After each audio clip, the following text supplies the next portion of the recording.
massage. Yes. Oh. All right. Oh, I didn't tell you yet, but on Sunday I was going to get a trade with two other massage therapists. One of them I knows Ty because she worked on me not long ago, and so I thought it was just going to be like three of us. And I get there, and there's like 13 people there. I felt like it was my own surprise party or something. Oh my gosh. The instructor at Valdosta Wiregrass sent her students over, and so we got to play with like all the students. It was so much fun. Oh, really? So Yeah. it turned out fun. Yeah, it did. So I'm going to talk a little bit in this video about like what I'm doing, you know, so that if they're watching these, that they can, you know, learn a little bit. And all I really need you to do is relax. Tell me if something feels good. Tell me if something doesn't. And sleep if you want to. Sounds good. I assume that sleep means everything is good. Okay.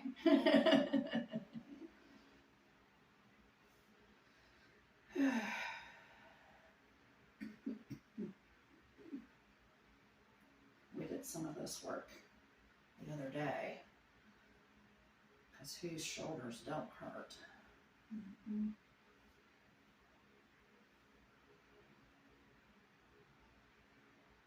Oh, that feels good.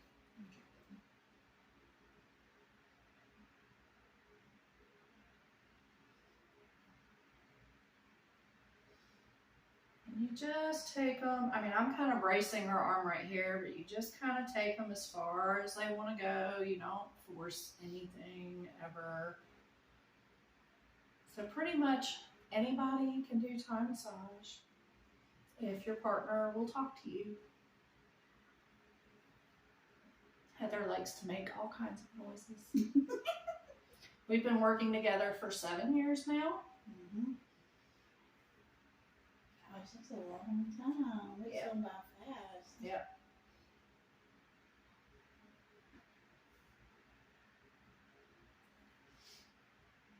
I have some that, a few, maybe 3, that I was working on at Lemongrass.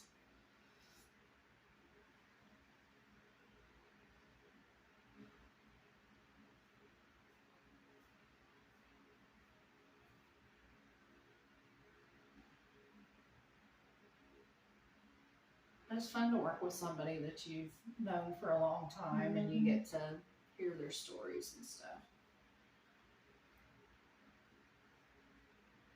And so this is stretching all of this in here. You can even put your hand there and feel it, or give it a little pressure, move that around. But all of this, I'm taking her from however stretchy she is at the moment and just moving it a little. So the people that you see on these videos that look stretchy, it's because they are stretchy. And if you're not stretchy, you're not going to do that. Right? Right. Oh, yeah. Bring her back over. Pull back on the shoulder. And I'm sitting back here by her hips. So all I'm doing is leaning back and pulling and rocking just a little bit. This helps, this rhythmic movement helps to calm the nervous system down, get you results faster, and it's less pain for the client than taking my thumb and digging it in. Right there, Heather. And then again, I'm kind of rolling her to the side a little bit, her shoulder blades on my knee a little bit. That's just kind of where she fits right now. And then I'm pushing down on her pecs right here and just opening the wrist up a little bit. So we're working on 2 points and a little bit of wherever my knee is touching right now. It's perfect. Where's that? Thank you. Is this his good? And again, I'm doing this rocking motion. It just really helps to open things up more gently so they don't feel as bruised as you can in a deep tissue. When you're working, you can do it can go from gentle to extremely deep. It just depends on what your client likes. I find a lot of people with like fibromyalgia, you can't dig in with them. You have to do broad pressure, and the pressure can range, but usually not above kind of medium. Or they get really sore the next day. They feel like they have the flu, and that's no fun. They won't come back and see you.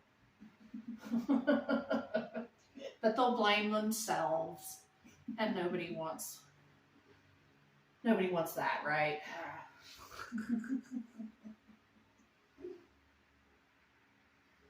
And then I'm just using my forearm to massage little circles because I wanted to give my hand a break. And this will help. Good. Yeah, this will help extend this stretch a little bit more and get through these muscles. And I'm going to go back and support her wrist a little bit because it seemed to be flopping around a little. I mean, all this stuff is really just kind of playing around, feeling around, looking for what's tight, seeing how you can move it.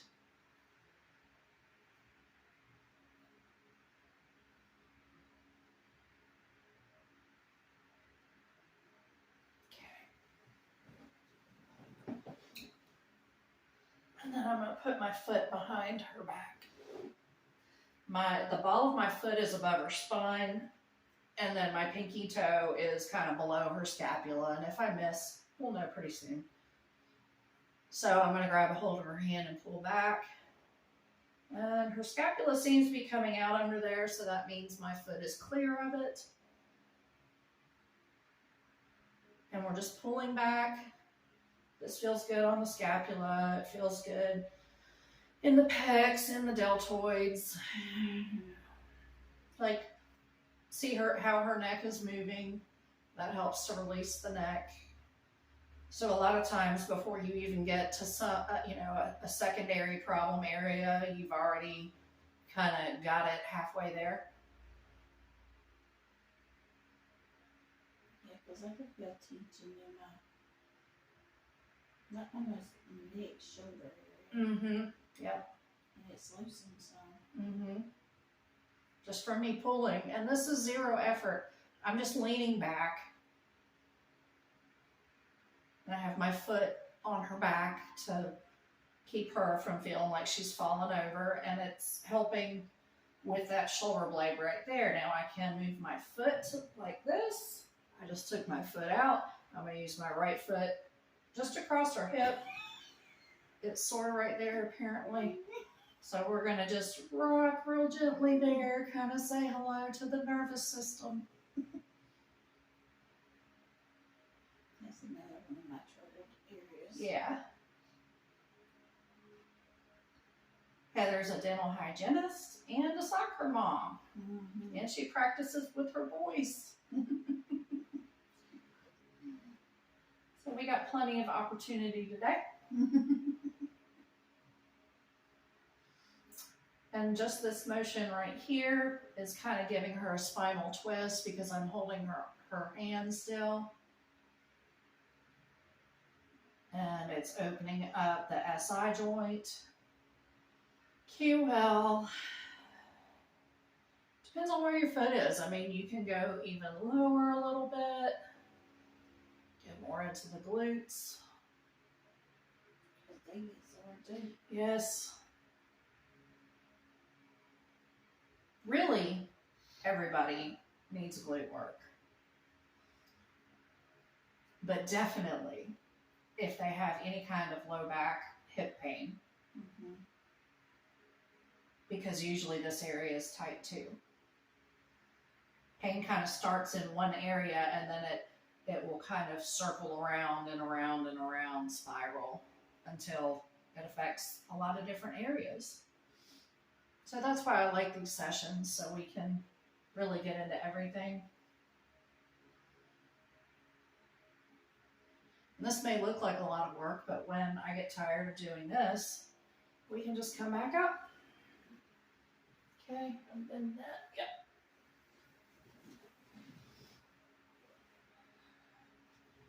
And I'm going to reposition. I have her on, just for something I'm trying, on a memory foam mattress. It's for a twin bed. I use it on my massage table, but since we're going to be here for 2.5 hours, I know sometimes we have to prop some various ways. I decided to try this and see how it goes. And so far I don't feel like I'm losing any pressure because of it, but that may change when I'm actually working with her face down. It'll probably feel better to her and not put any pressure on the sternum.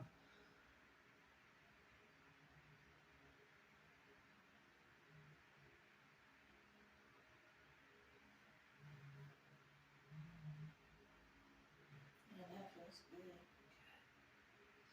So right now my hand is at, it just stopped, so it's at her occiput. So you can just kind of pulse right there, or you can move it around and help stretch her head a little further. Maybe go by the ear. Move that skull around. Mm-hmm. She spends a lot of time looking down all day, so her neck is always a problem. The same can be said for a lot of jobs, including mine. Mm-hmm. So that's why a lot of times you'll see me just like kind of staring up at the corner, like I'm not really looking at anything. I'm just sitting here chilling out, giving my neck a break and processing.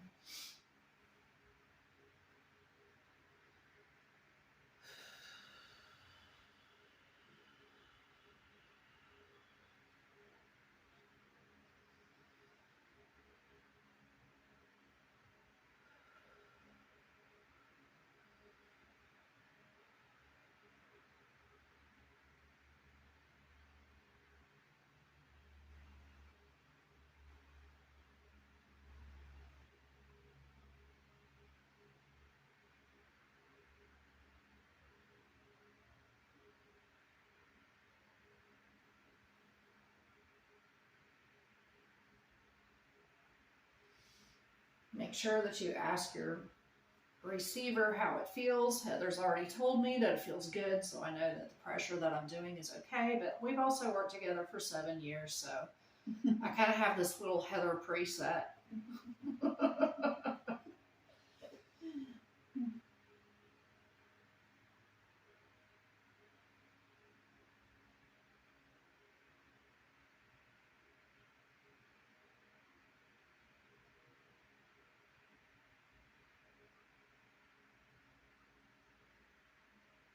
Have we ever done a 2.5 hour?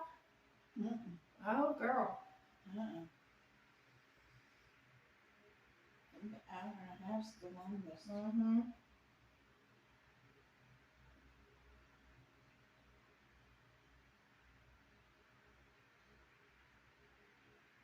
And I'm just propping my arms so that I feel like everything's going down in a straight line. Everything's comfortable. It's not taxing my body or my wrist.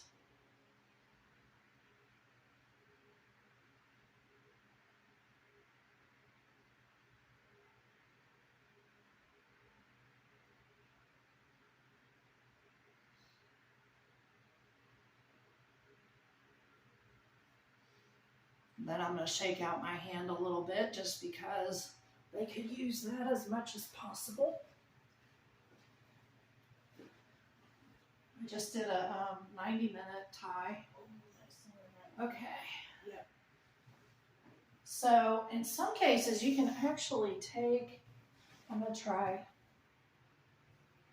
this pillowcase. I'm trying not to be whiny. No. She's saying that this is a sensitive area in here and just even my blood pressure was kind of a lot. So I'm going to take this sheet. It's a folded pillowcase, and if I need more than that, I will. And I'm going to kind of feel around and go in again. Does that feel better? It's still sore, but it's better. Okay. Is it painful? Do you want me to lessen up? Okay. So we just have a little bit of pressure. I'm kind of I've hooked onto the femur, and I guess that's the femur or the hip. I don't know. Whatever. Something big in here. My arm stopped. And I can feel a lot of muscle and connective tissue in there. I feel like I'm between two bones. So that's the iliac crest, that's the femur. And I'm just broadly putting, I mean, it's not a whole lot of pressure. It probably feels like a medium to most people. Mm-hmm. It's so hard to describe pressure, I swear, because it's going to be different for everybody. Yep. And that's the biggest problem. Make sure that your clients know that everybody's different. Let me know if this hurts. Because if not, you're going to get a crappy massage and you're going to go out and think that either something's wrong with you or something was wrong with your massage therapist because that sucked. You know? So, yeah, I've not had this done before. Mm-mm. I'll get some water. And you're welcome to do whatever you need to too during session. I'm good.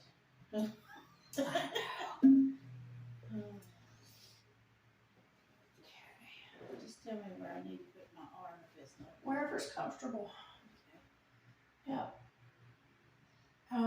So when Heather first came in, she said that her low back was hurting. So I was going to start her face down and try and kind of shake her out. And it was really uncomfortable for her to be laying in. So I told her to start out on the side that she, start out how you sleep so you can be comfortable. And I can start working on the problem, so it's not so uncomfortable for you to lay face down. So you can start wherever they are. And I also have my hand on her calf, just kind of, because I have one hand here, I can balance myself by putting another hand here, and it gives her 2 points of work.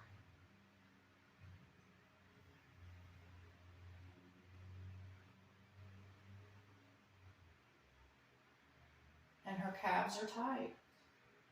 Yeah, I woke up with them feeling locked on this Mm-hmm. side. On your dominant side. Mm-hmm. Yeah. Problems seem to be worse on the dominant side. It must have been raining in my sleep. Mm-hmm. Yeah. Do you have to carry stuff to bleachers and stuff a lot this week? Mm-hmm. Yeah. I pulled a wagon. Yeah. Probably helps with that. It's almost, I guess you call it a Charlie horse, kind of where Uh-huh. that's what it was feeling like this morning when I woke up. Yeah. It cooled off during the night. Cramped up. Mm-hmm. Try sleeping with a heating pad under it if you can. They say that might help.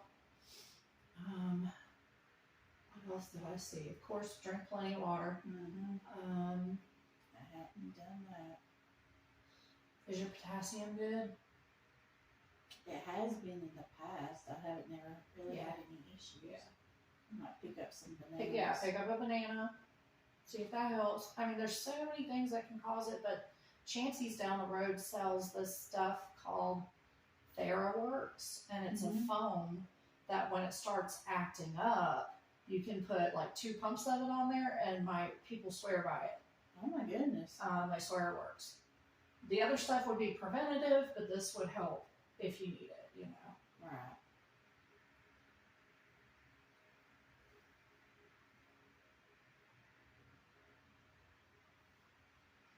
Another good one is magnesium. Nope, it's good. It's just it's tender when you Yeah. first. It's not that it hurts, it's sore. I almost feel like it's over expecting me, you know. Just relax a little more. Yeah. Where is she going? Is she gonna hurt back?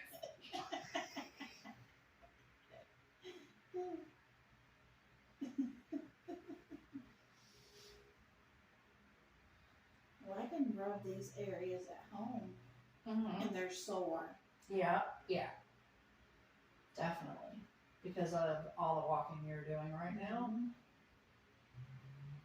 Are your knees giving you any problems? No. Yay. I mean, if you can't getting on the floor and then can't get back up real good. Well, you had that problem. Does it feel worse? No, it's just I'm always a little nervous that when I go to get up, it's like I have to do a countdown. Yes. Because it feels like my legs are not going to hold me. I know. I feel the same way. Okay. Yeah. Shay will be like, Mom, hurry. And I'm like, I'm trying to get out of this recliner. Like a little old woman. Uh-huh. Yeah. Or try to get off the floor. Uh-huh. And I can do it, but it's going to take me a minute.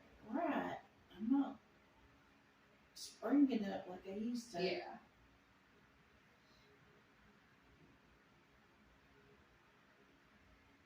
If I'm not talking, it's because I'm pretty much making it up.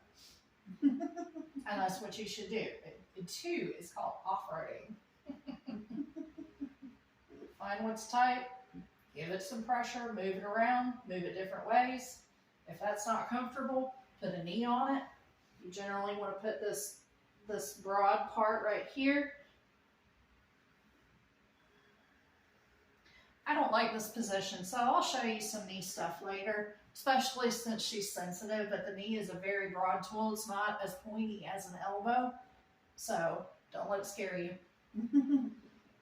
Okay, let's see. We did some work there. I'm going to go back, and I'm going to find her shoulder blade, and I'm going to work that space between her shoulder blade and her spine, where you find all those knots.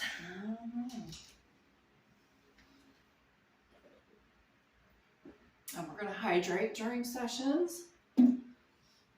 So will your clients, if they feel the need, but a lot of the time they are super cozy and good.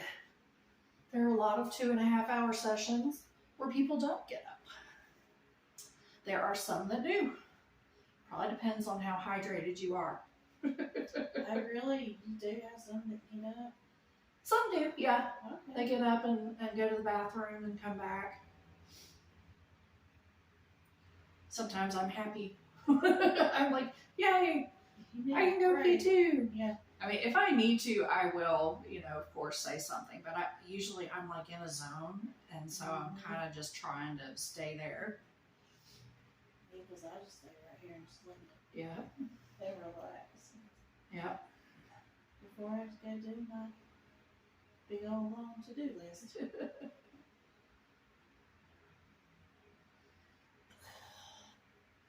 My to-do list has been a little crazy too. I changed the name of the business, right? I thought you did. Yeah, Comfortably Numb. Yes. I figured I'm not an Adele anymore. I better figure out a name. I've been here for 7 years calling it Adele Massage.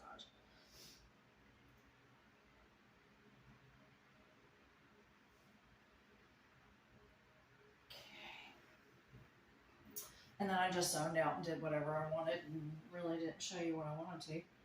Yes, that's Yeah. I'm not trying to get away. I was just Trying to shift your hips. Yeah. Mm-hmm. Oh my goodness. The pressure's good. Yeah. It's just sore. Yeah. And all of this gets sore because her pecs are in the forward position all day. So it locks up her pecs and overstretches all this, and then everything's working funny and it hurts. Mm-hmm. I'm really scientific. That's how I am too. I know. Gotta keep it simple. I know. There's some people that haven't been to massage school that want to know what's going on with their bodies.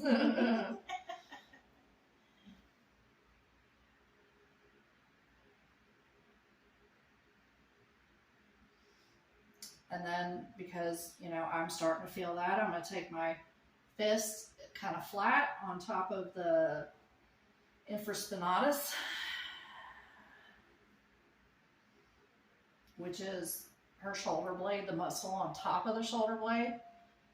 And I'm just moving that back and forth, up and down, any which way.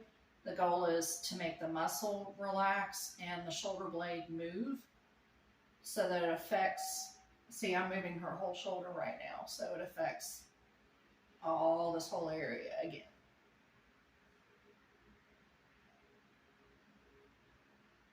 So a lot of times you'll find that people's backs feel better before you even touch their backs, if that makes any sense.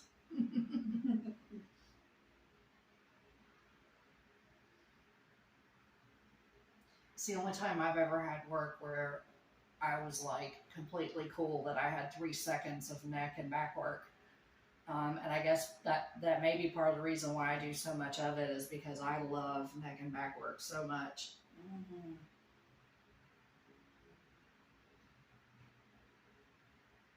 So that's where we hurt.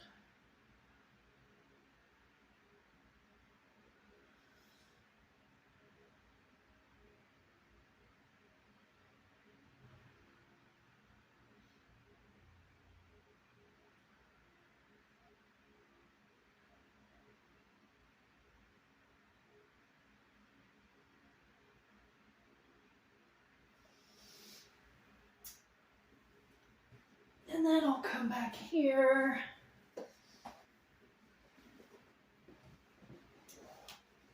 I'm going to take the ball of my foot and put it right in here. Supraspinatus, kind of this area between the clavicle and the trap right there. And if you get trapped, that's cool. The goal is to kind of push her arm and shoulder down. And it also creates movement in the neck. And you can just see where it's tight.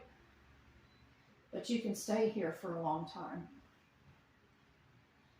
and hold it still. We're basically having a conversation with the muscles and saying, dude, you're overreacting. And it goes, you know what? I think you're right. Yeah.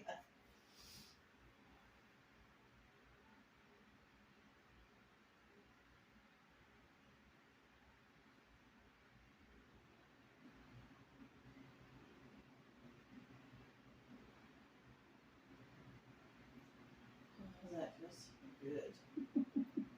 It's just so sore. Yeah. Because most of us, our shoulders are the more stressed out we get, the more shoulders get to our ears, and then when we're working, everything's tense, and so that opposite motion feels really good to pretty much everybody.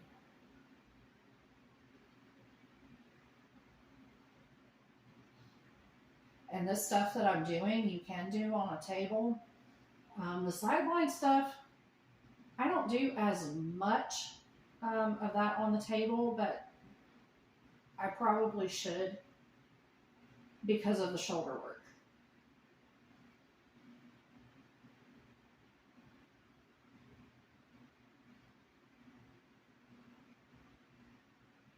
I'd rather them get on my time mat and get it done.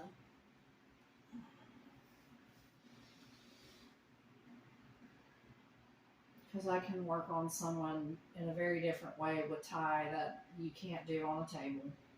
Mm-hmm. And when I tried to do table Ty, it made my low back hurt. It probably was the way I was holding myself and this big old booty.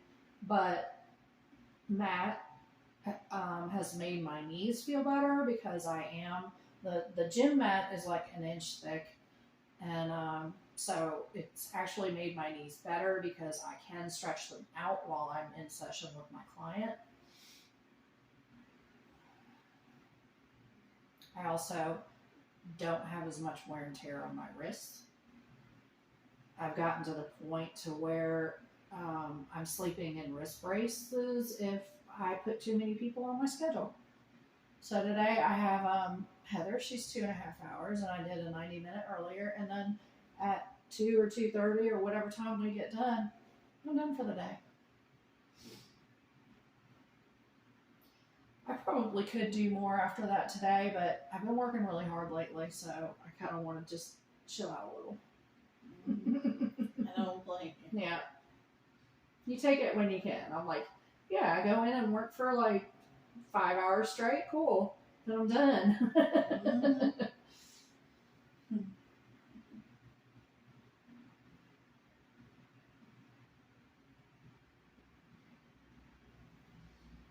I could not do that with massage.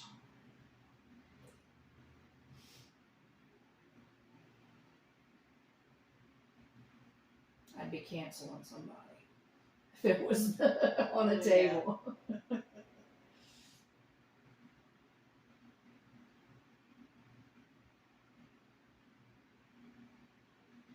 And it feels really tight right in here. Again, I'm kind of pushing down with the ball of my foot, and I can also feel it through my toes, just like you can your fingers. And it takes time to kind of develop sensory. I've been doing this about 3 years, and I have some sensory, but it's definitely not as much feedback as with my fingers, because I've been doing massage for 10 years, 11 years, something like that. Yeah, this stretching here feels so good. Mm-hmm. And this helps to release supraspinatus, which is really tight. It seems to me, I could be completely calling it the wrong muscle, because we already see that I'm really great at remembering my anatomy. But traps in here, I know that's traps. You better know your traps.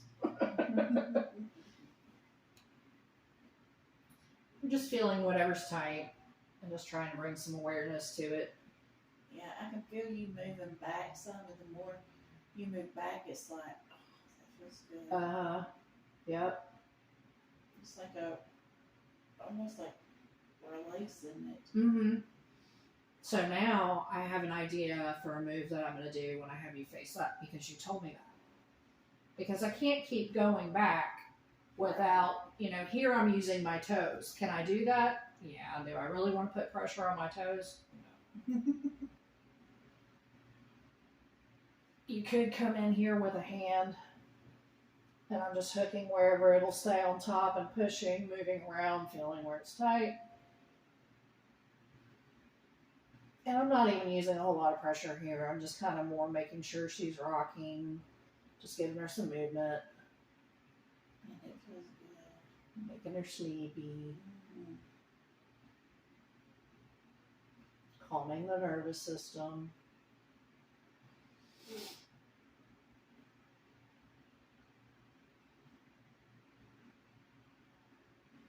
Giving feedback to some tight muscles.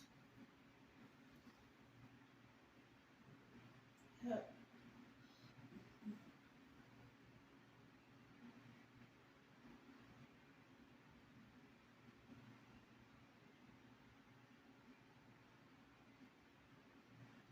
Wow, that's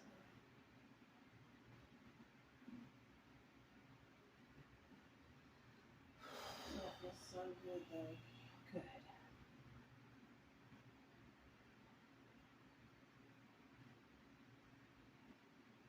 And again, I just have my body in a line that feels good to me. I'm not putting tons of pressure. And just kind of moving her back and forth, moving my hand every once in a while. You can stay there as long as you want, because you got 2.5 hours. And it really does go by fast, at least for us.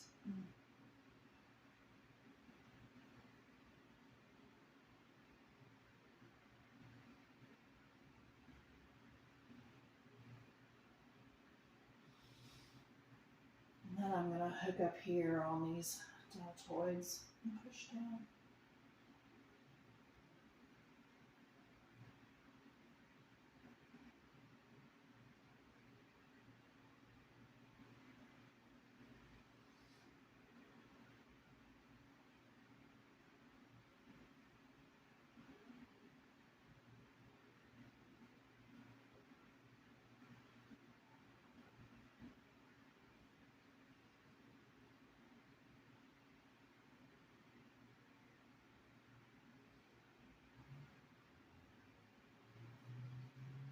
then I'm gonna move her back a little bit.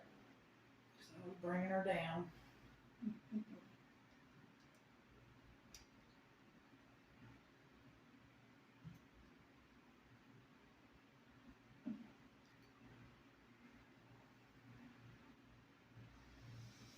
All right, I'll have you turn to the other side for me. All right. This is the tricky part. I know. Oh, 'cause my back's Especially with the sore. and the mat too. But how's it feel so far Oh my having the mat gosh. under you? It feels good. Yeah. I like the mat. Yeah. Okay. Get down there. Peel up. I probably just moved the camera. Whatever. Uh-oh. It's fine. All right. And because this is memory foam, it doesn't matter if I'm half on the mat, half not. Like, it feels good. It doesn't feel like it's, it goes down a lot when I'm on it, so it doesn't feel like I'm missing any pressure. So that's been interesting. All right. So I'm down here by her sacrum again.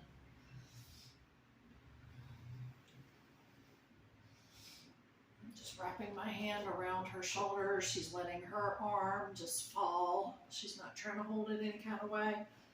Because the only thing we need them to do is turn, and then they can just chill. And again, I'm just pulling back using my body weight. I have my arm straight, hooked around her shoulder. My knee is behind her shoulder blade right here. I'm not really doing anything with it, but between that and me being right here at her sacrum, kind of makes her feel like she's not going to fall or go anywhere. They feel secure. And you can absolutely, like, I'm putting a little pressure with my foot. Really need a cameraman. Let me take a moment and move this camera so that. Is the fan getting to be too much? Oh no, it feels Okay. Now, if it gets too cold for you, you can. No. I live with DJ. He wants it to be 63 all year round, so I'm not used to 63, but I am used to a house being pretty cool. Okay. So that's better, but I'm still going to take it.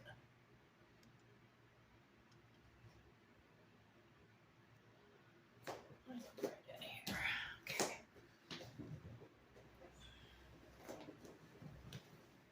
All right. There y'all can see. So I have my knee kind of right in here. I'm just going along the shoulder blade somewhere, wherever I feel kind of some tension. And you can put your knee in, and I'm kind of bracing it with my foot right here.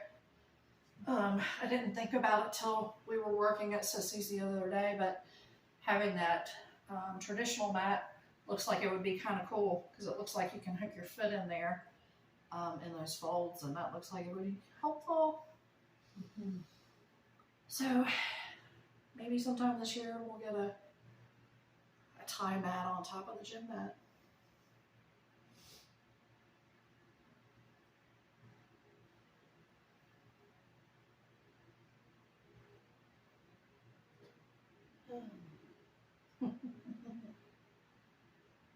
Yeah, it did make noises.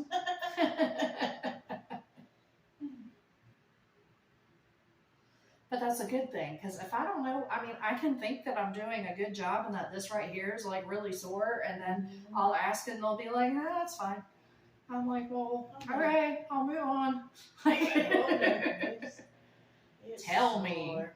This is your session. Yep. I want to make you feel better. Like where your, I guess that's your foot. You said in my back. It feels Sore. It feels good. It's a good sore. Yeah. It's a good hurt. Yes, that's what. And people don't know what that is until they feel it. Some people, okay, yeah. You just want it to feel good, like, oh, don't stop. But It's not a bad clench your jaw kind of pain. Right. Usually you can tell when that's going on. People will raise their eyebrows or tense up, try and pull away from you, kick you in the face. Oh my goodness. No, I haven't had that happen. That's why you take it slow. Mm-hmm. You don't try and force anything. You want people to come back. Right.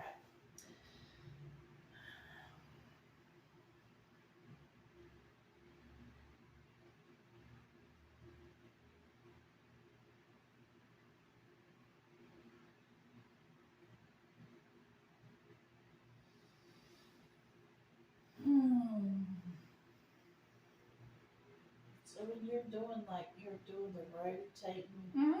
2 fingers.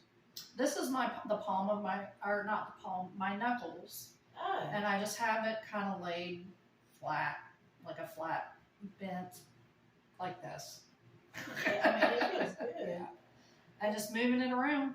I couldn't tell if it was your 2 fingers or sometimes I can. Yeah, sometimes I do use my 2 fingers, especially Yeah. if I feel like an area that's real. But if I'm just starting off broad to warm it up, good point, Heather. To warm it up, I will start broadly and not go pointy.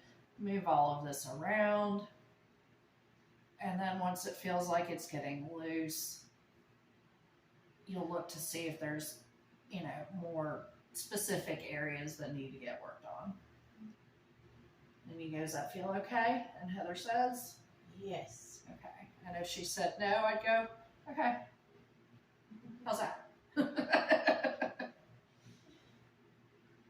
That feels a little tight to me right there. Does it feel tender?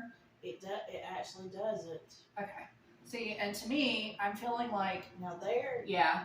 So I was probably feeling that little bit before it, but this is the main problem. Yes. That's So just that little bit of adjustment, and we found it, rather than me going around this area for 20 minutes and not fixing the actual problem. Yeah. Now that's a good sore. Yeah. And I'm just kind of poking this, guys. I'm not killing myself here. I'm actually going to change kind of position And it's and good wiggle pressure. that way. Yeah. And, you can kind of you can pull the shoulder into it very easily. Just move this shoulder girdle with your hand. Then you come around, try it from different angles.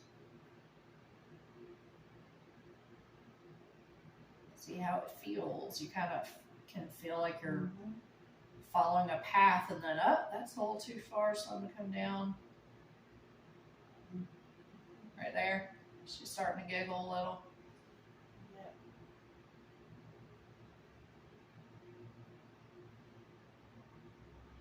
Again, not crazy pressure. Something comfortable. You can move it around. That'll help distract people from pain too. If somebody is sensitive in that area, you can just start moving it around, and they don't feel it. It's not as intense to them. Yeah, I've noticed that. Because the brain can't focus on it as much.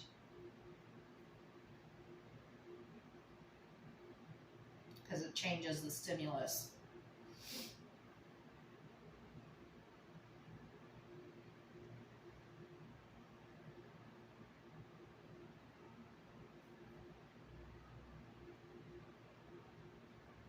And sometimes I don't say anything, and it is sore because I'm just like zoned. Yes, and if somebody is zoned, you do not ask them anything. But I don't know. Yeah, and also that one thing that'll happen, which is really cool, you can kind of talk to them and they won't respond because they're zoned. They can still hear you. They're just not like the stimulus is like back here somewhere, It's almost like you left your body. I swear, it is so good.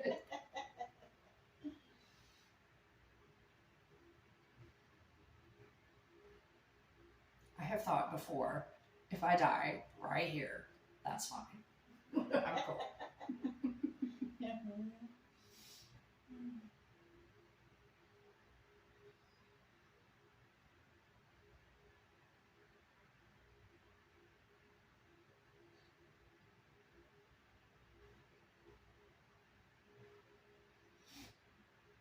And you get them in that zone by rhythmic movement.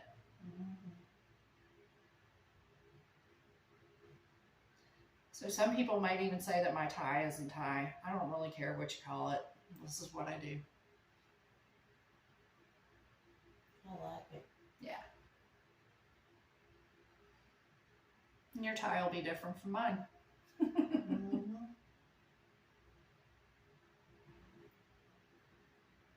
Ooh, my tummy's growling. Oh, Ooh, that was okay. sore. No, you're good. Okay. That feels good. Keep it moving. See how she kind of flinched? Ooh, that's sore. Yep. I didn't realize that far down. Sore. Now, have we ever spent an hour on one half of your body? Like the upper, or like arms or something. Like, I spent almost an hour with you, and I did one sideline and, what, 10 minutes on this side? Oh, really? Yeah. Maybe because one side's sore. Oh, no, I'm not saying I'm done with the Oh. side. I'm just saying, like, how much more detail do I get to give you right now? Right, gotcha. Okay. That we haven't gotten to do in a 90-minute session, unless I'm like, okay, this arm hurts, let's work this right here for 90 minutes. Right. And yeah, you can. Because this is more depth, in depth right here. And see, I just hooked my arm up and I'm kind of moving it around now. Like I'm not really even thinking what I'm doing. I'm just feeling and trying to move things and making sure that nothing feels like it's trying to fight me.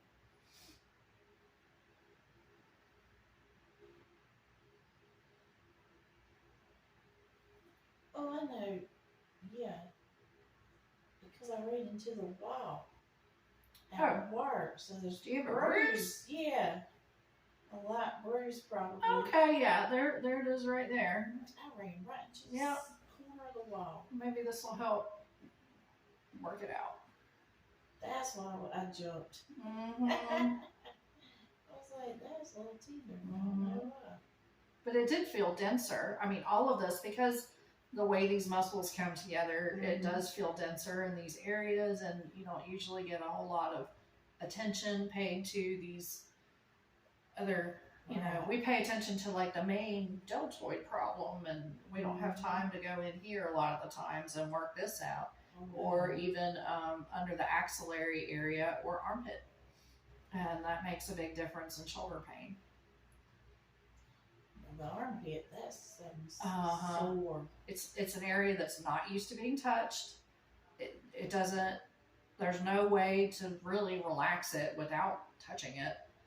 And so like your whole life, and think about it, people, I've been told that people who are ticklish just haven't had enough stimulation in that area to, you know, realize that they're not in danger. And I don't know, I just always found that interesting. Then I'm just kind of pulling back on this arm to help stretch it. See, stretching does not have to be crazy. I can get a lot of stretch. I'm not doing much. I'm not moving her much. She's relaxed. Yeah, that feels really good. Yeah. It's pulling on these joints so that it helps to loosen up the muscles, the ligaments, the tendons, which pretty much just tell you how much connective tissue ratio is in there. It's really all the same stuff, whether it's fascia or muscle. You know, the fascia is just, anyway, I'm not going to get in that debate or try and remember that hard. But all of that connects to the bones, and without that, why would you have, okay, besides like the cartilage and synovial fluid, muscle would be another factor in why joints are not functioning properly. know all that. I mean, don't get me wrong, arthritis is a thing and all that stuff, but you know, if you have tension in that area, it's a really good idea to get it worked out so that it doesn't Right. exacerbate those things and make it so that, I mean, I've had some clients come in where their joints are just completely frozen. Oh yeah, I can't move my arm, you know, Yeah. and that, especially people who have had surgery and have had to have slings and stuff like that, where you can't move your arm for 6 weeks or so for some reason, and then it kind of freezes it in that position. I bet it is sore. And so you have to do really gentle stuff like this to help get stuff moving. And we've done a lot of work on this part, so now I'm just kind of going down her arm. I've never done this move before, but you know, you're welcome to try it. Just grabbing the forearm, and my arm was already like this, so I'm stretching back and just kind of playing with where I already am. And you feel so good. Oh.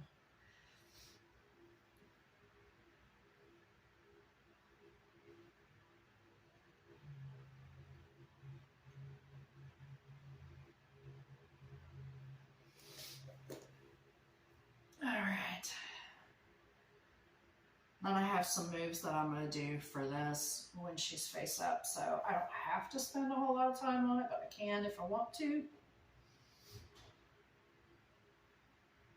I'm just moving her arm. I kind of have this joint pinned just lightly so that I can feel the movement. How do those muscles feel under this hand? Do I feel them moving a lot? Do they feel restricted? Are there tendons popping up at me that are saying, okay, we probably are going as far as we're going to go, you know? And you just judge the area. How does each part of the arm feel? That feels pretty good because we worked on it. Here it feels tight, but I know that I'm already going to address it. We might give her hand a little pull on her wrist just because that feels good. Shake it out. And then I'm going to take the flat part of my forearm and I'm going to put it under her axillary, and you can go all the way up until kind of the shoulder and then have them bend the arm and relax. And then I'm kind of pulling on this, so it's working the underside of the arm, and then I can rock forward a little bit and go more on the top of the rib cage into whatever that is.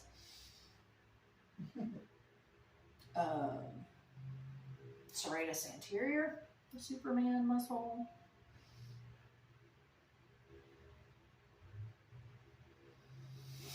And I'm just moving her elbow back and forth, helps move the shoulder, then we're going to move the shoulder up and down.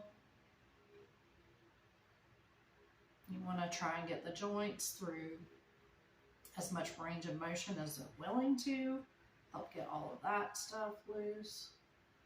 And I'm just changing my angle. I can feel the shoulder blade under my forearm. So I'm trying to move it in such a way that it kind of stretches that shoulder blade just a little bit away from the rib cage and gets a little bit more movement for her.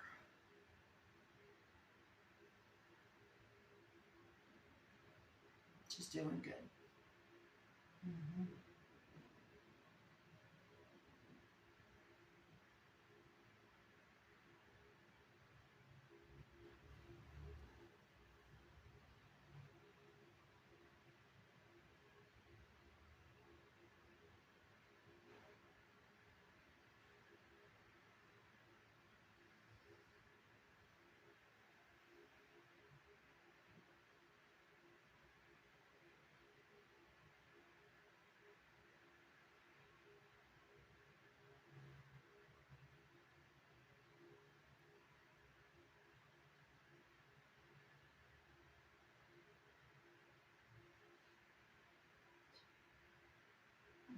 Close.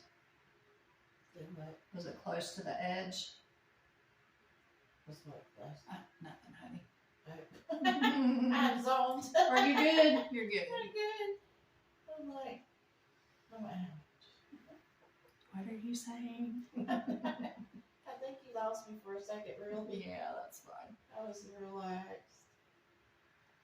It sounded like you kind of went just a little bit, so I was like, okay, is that a little bit too much? Oh, no. Oh, Okay. gosh. No, seriously, I was relaxed. Yeah. I was in that zone you were talking about. Mm-hmm.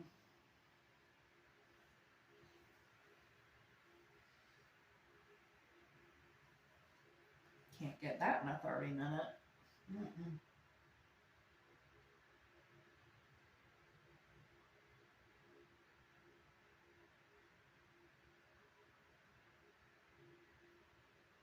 It's crazy how your ribs will get sore too. Yes.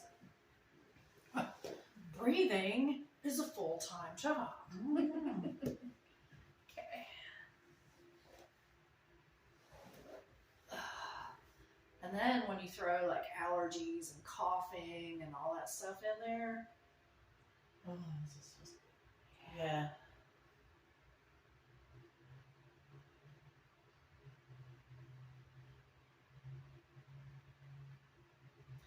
you can use 2 feet. Just make sure you're not on the spine. That does not feel good. That area is a little bit sore. Because it's right below the ribs in there. Mm-hmm. Yeah. And it's approaching that low back pain, Mm-hmm. which was your biggest complaint. Yes. And I'm still opening up her chest and her shoulders and her neck and her head. And then my foot is starting to get to the bad area. So even if somebody has low back pain, don't feel like you have to start them a certain kind of way in Thai massage, because you'll be working on it as you go.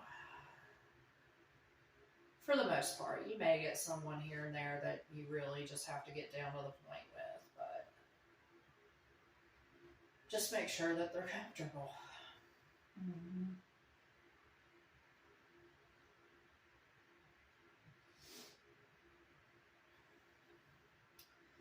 Right now I have my toes going across the iliac crest. Kind of felt like stretching my toes. The ball of my foot isn't quite touching the SI joint. It's like it just kind of catches right on the edge. And I might start rocking a little here. I'm looking at Heather's face to see what her eyebrows are doing. Just real quickly, I do not stare at my clients. A little sore right in there. Okay. Yep. I have my hand beneath my foot right here. Not my foot, my leg, and my foot is on her glute.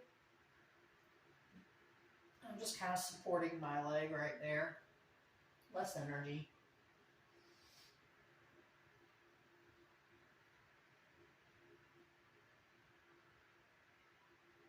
Maybe I'll come in a little bit. She feels that already. So I'm just going to kind of hold my foot there, keep her still, and I'm going to move the shoulder. She thinks I'm working on the shoulder. Yeah, I am. I thought she was working. But it's also creating a little bit of movement where that muscle's sensitive. So maybe it'll start relaxing a little bit. And this helps with the shoulder blade too. Mm-hmm. Yep. Because it was sore and it's feeling better. Yeah.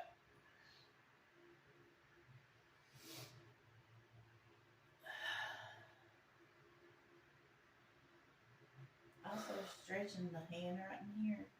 Does that help patients like that have to work with repetition in their hands Yes. and fingers?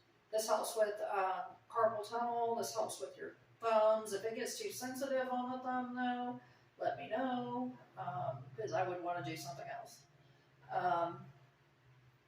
And it's helping kind of pull these joints apart in the hand. You can pull on the fingers. If the wrist starts to get sensitive, you can just grab the forearm. kind of have a little bit of a tight grip because it's working on the forearm at the same time. So, like right now, there's all kinds of stuff that's being worked on, even though I'm only touching her in 2 places.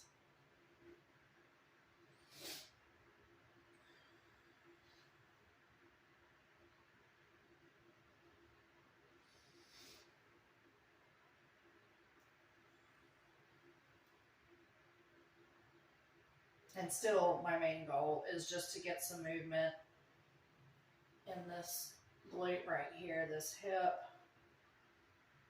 to help relieve that pain so that when she turns into a different position, I'll have time to work on her neck and shoulders and stuff before her hips start getting a little, tender again. Then I'll start working on her legs and work that out.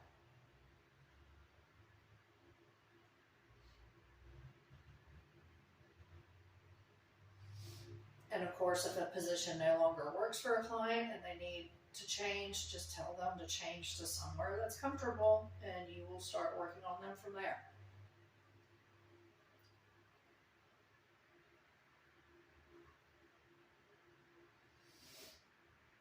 Yeah, I can tell that's starting to feel a little better. Good. Yeah. Even though I never feel that it hurts until we actually start touching it. Yeah. I think the nervous system can only focus on so much input, so it's going to focus on 1 or 2 things, and then the rest of it, until somebody touches it, you don't realize that it's tender. So I'm just letting her kind of roll back to neutral. And then I'm going to see what this area is feeling like. I'm just using my hands. You can use feet. My feet aren't really feeling it lately. I've had problems with my left foot ever since I did a 5K in March. So it's been about a month. So today I'm using a lot of hands. Well, for a while I've been using a lot of hands. Did you sprain it or something? No, I walked it without, I stretched at home a little bit, and I was like, oh, I'll be fine. It's just walking. I didn't train at all. And then I got shin splints, and it feels like one of my muscles just keeps trying to pull my foot to curl inward a little bit, and so I have to keep kind of working it out. Oh, wow. Yeah. It'll be okay. It'll just remind me not to do too much too fast. Right. Ever again.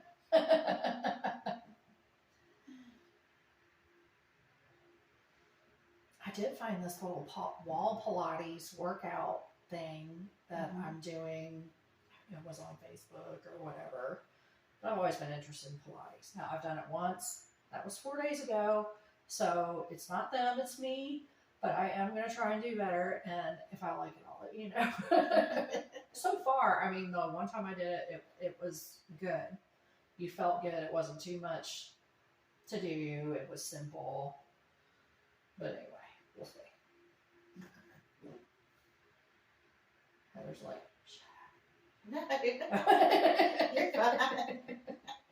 I like listening to you talking about stuff.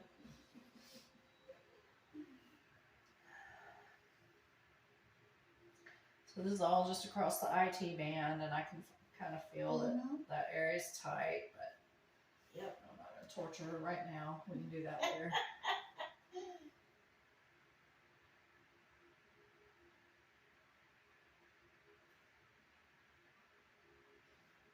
Oh boy, that's hard. Yeah, I kind of dug my palm a little bit there. Too much pressure. I was like, this is good. Yeah. All right. Tap out. Yes, exactly. Exactly. Tap out. We understand that. And sometimes you're kind of in a zone where you're not very verbal. So if you tap out, we know what you're saying. Okay. I'm trying to think, which way do I want you to go? Face up? Do face up? I didn't even realize the lights were on. I forgot. Yeah. When I video, I need the lights on. I wish it No, I'm telling would you. I'm would sorry. adjust when the lights are low, because the lights being low. I know, it's not fun. I said, I was in the zone. Okay. I don't think I like it like that. I feel like I'm gonna knock this thing down. Tell you what. I'm waiting to knock it down on a client's face and break their nose, you know? I was like, shut it over. I know. Duck and cover. I also, every time I move my chair to the, I think it's when I take my chair from the table, the head of the table down to the feet, and I have to pick it up. I wonder, like, don't drop this all the time. I'm Like, always don't like, drop that. I'm always, when you do it, sometimes I can Uh-huh. hear you and I'm like, I think she's good. She's got plenty of room. Yeah. I'm not fixing to fall off this thing. I've done it a Don't billion knock me out. times. I know. One of these days, I'm gonna take somebody out. And I might just, but I don't mean to.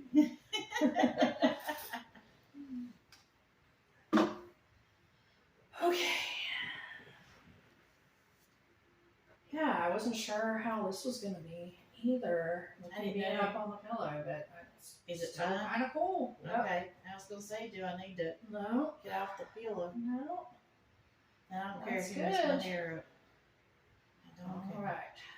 So now I'm just hooking my fingers under the base of our occiput right there. I hope you can, yeah, so you can see that. And I'm just pulling back, moving around. It gives some traction to the neck. It's awesome for people who have migraines. They will love you forever when you do this move.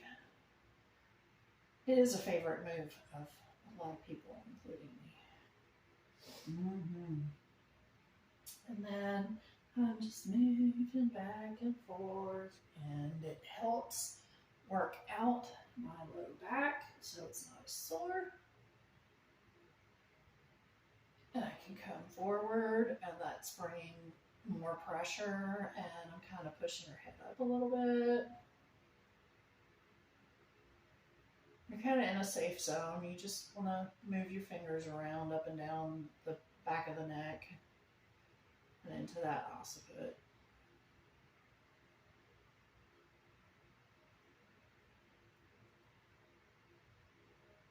Not really much of a routine here other than make sure that you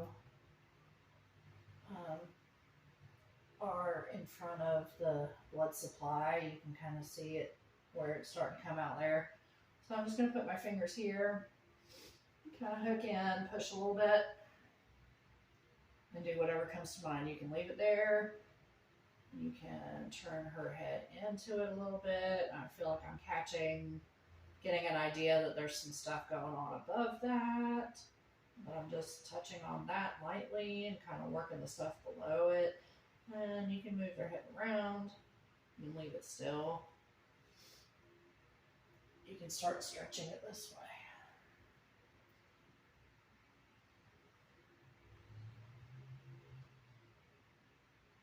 I have my elbow on my knee right now and my hand on top of that. So I'm just kind of chilling, working on this neck. How's it feel, Heather? Amazing. I love it. Yay! This is my favorite part. Neck and shoulders is usually everybody's favorite part. Mm-hmm. Our heads are like bowling balls.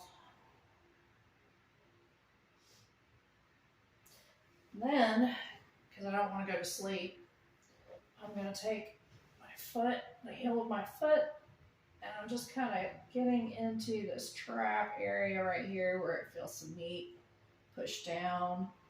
And you can bring this foot around this acromion process right there.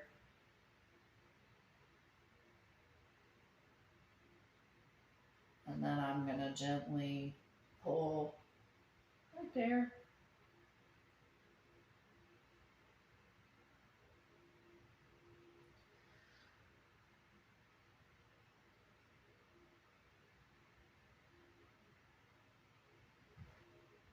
I'm going to change it a little bit because my knee's like in a little bit of an angle right there.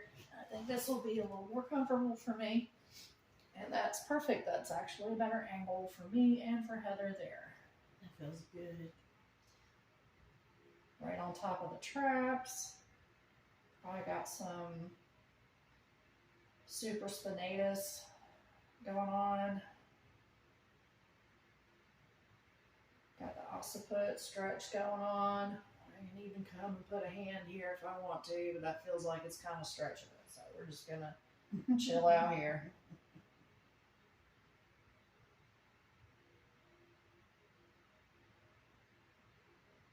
Just have her kind of stretched out as far as her body wants to go and no further.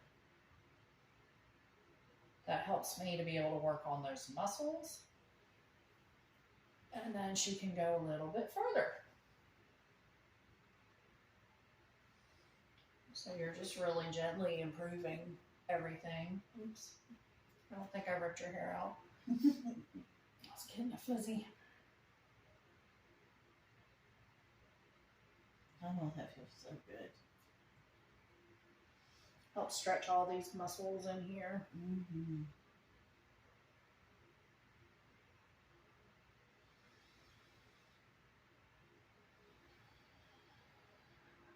And then you take a deep breath because it helps focus you, helps focus your client.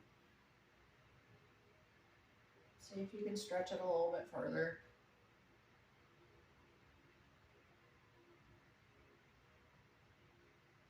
Play around.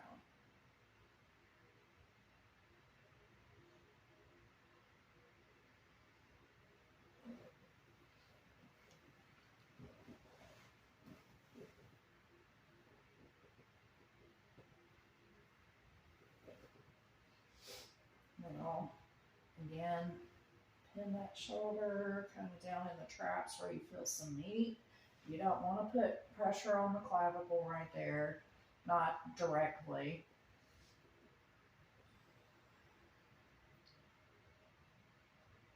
So you just come towards the back there, and you're good.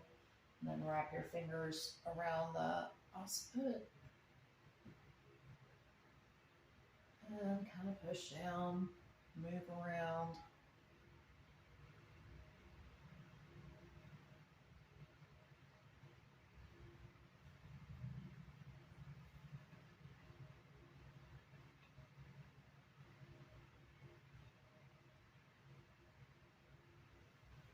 Move your foot around. You can even start coming into these deltoids with the ball of your foot, pushing down.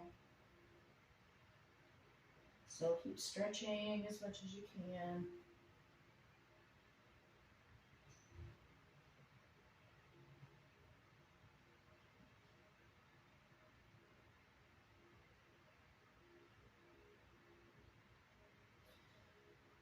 You have the brachial plexus that goes from the scalenes down through the pecs, through the clavicle, and down through here. And so when somebody complains that their hands or their arms are going numb, it's usually a good idea to work all of this, all of this, all of this, all the way down the arm. Try and get as much blood flow as possible and get rid of the inflammation, so they can feel normal again. Mm-hmm.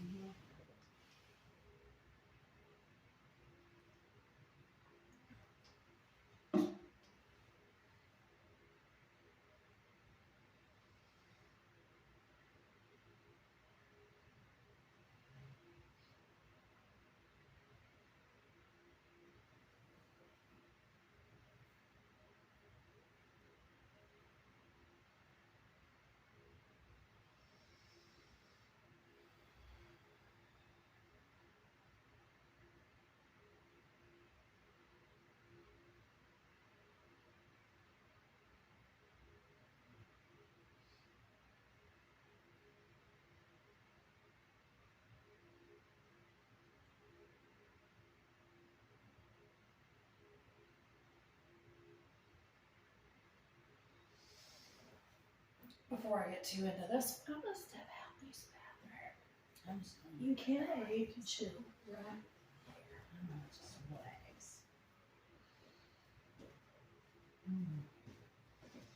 Can you turn that fan just a little that way? Mhm. It's getting a little chilly. Yep. You want a blankie? Um, Yes. getting a little chilled on my legs. Yes. That is normal. It happens. You know, Okay, it we've does. been moving the blood supply around and doing all kinds of things. So a lot of times if I'm working on the neck, Thank you. I'll just cover everybody up and make them cozy while I work on that. And you can work through a blanket too. Okay. Yeah, I'll be asleep. Okay, sounds good. Try not to snore. I'll cut that out though.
Lift your head up for me. Look what I got. Yes. Heather loves this. So while I realized that my calves were kind of tight and my abs were tight from all that kind of rocking movement. So I'm going to work on her forearms and then I'll come back to her neck. Okay. And she can just chill. You must have known my forearms are hurting. Yeah. They are. Yeah, I knew because when I had you on your side and I was pulling on your arm, I was feeling your forearms too. Yeah, they are. But I didn't do any like really strenuous work with it because I might have to adjust the camera again. Because I knew that I could do this much more effective work when I got your face up. But I knew I needed to allot time for it, is what I'm saying. All right. So I'm gonna lay her arm and let me know how this feels if we need a pillow under I think we should put a pillow under that because it's not kind of in a neutral position. Okay. So I'm gonna put a pillow under there and make those joints comfortable, but I think we'll still get enough. Let me know if I need more pressure than usual. I don't think it's gonna hurt us any. So I have her arm in a pretty neutral position. It's coming up a little bit here at the wrist and elbow. But you want it kind of flat, and you can take the palms of your hands and do this and push down. Or you can use your knee or your foot, and I'm about to show you the foot.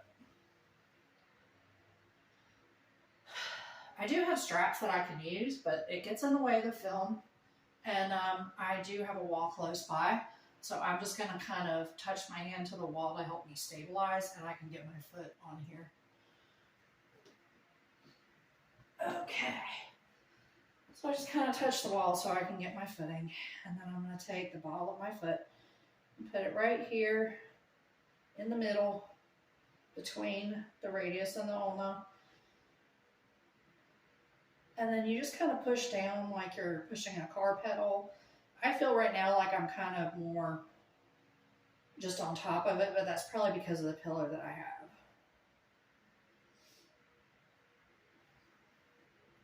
And you can move the pressure, shear different ways. You can move it like this, and to do that, I just lessen the pressure, and I'm moving my foot back and forth. And if you don't get enough movement, go a little lighter. But this is really good, this movement right here for tennis elbow, any kind of elbow problems. It's good for the wrist. It gets blood flow in the forearms. And then I'm just going to move further down and put some pressure. I can kind of feel this area more, so I'm not really putting as much pressure. So I'm going to ask, how's that feel, Heather? Good. Do you need more? It's perfect. Okay. Yeah. Because I'm working with a pillow underneath me. I like to check on that. The mat usually is firmer, so if I have them propped, I need to know if I need to use a little bit more pressure because of that, or if it's cool. So.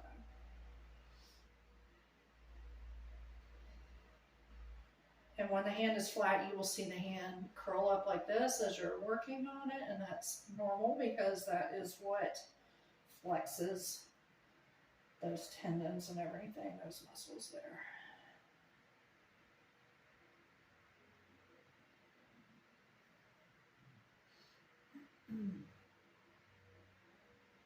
You can do this from the other side. I don't know how well you'll see this, but we'll try it. Again, I have a wall right behind me. This space is my mats take up 8 feet by 8 feet, and I think this is 10 feet by 10 feet or something like that.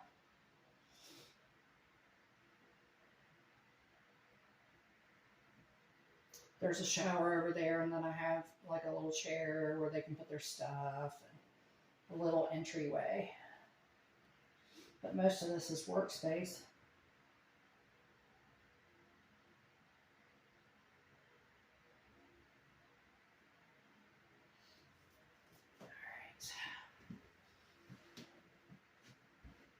Because I get a lot of my feedback from my hands still, I come in here, push around, feels a little tight. Not too bad. Mm-mm.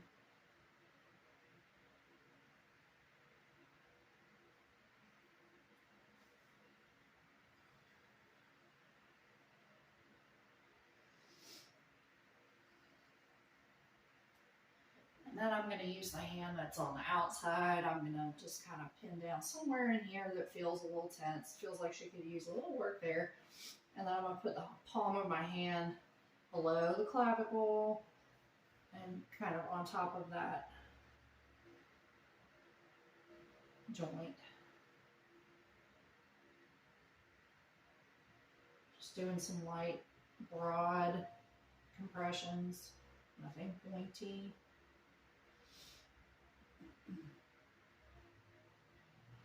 And then you can let up so she can have some blood flow there and move around a little bit.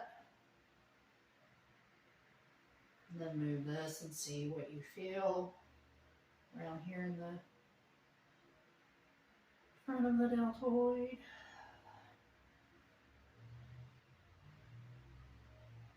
Down to the biceps. You notice I let go of her arm.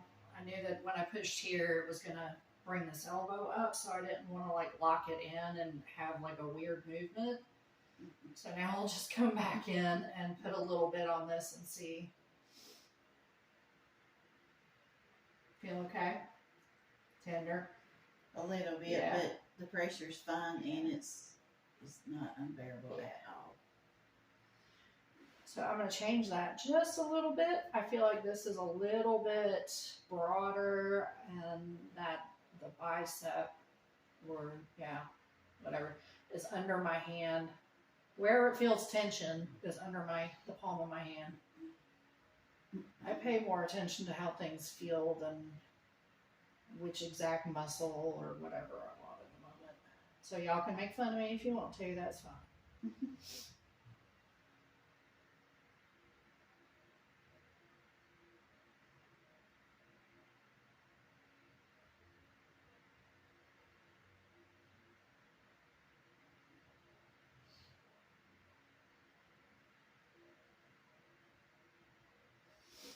Alright, I'm gonna go back in.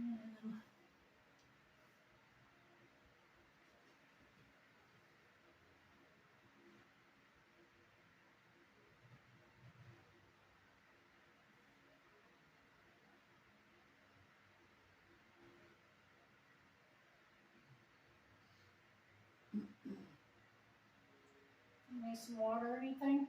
I'm relaxed. Okay. I'm just trying not to snore. No. I'll cut that out, I promise. We're not live.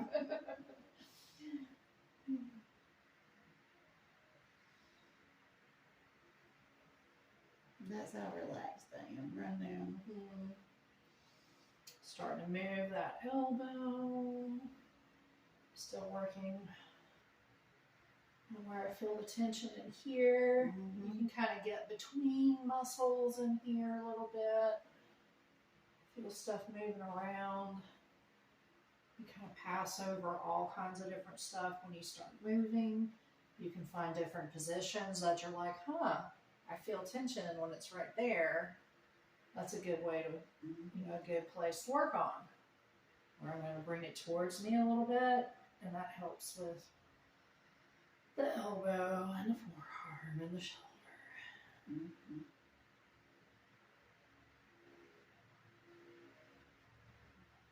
That is tension. Wow. Because you spend your time with your arms in the air, cleaning teeth. I feel it in my thumb.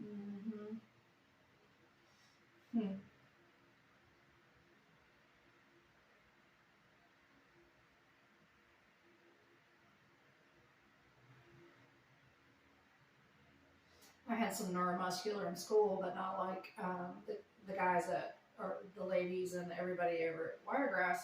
They, oh wow, that is so sore. Yeah. I feel it now in these two fingers. So I'm probably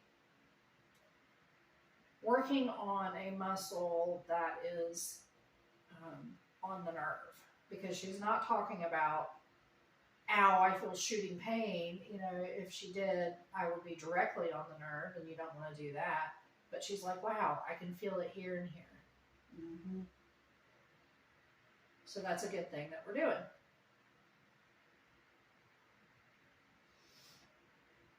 But yeah, the program that I went to, we didn't get certified for neuromuscular, so these students at Wiregrass, go through rigorous anatomy.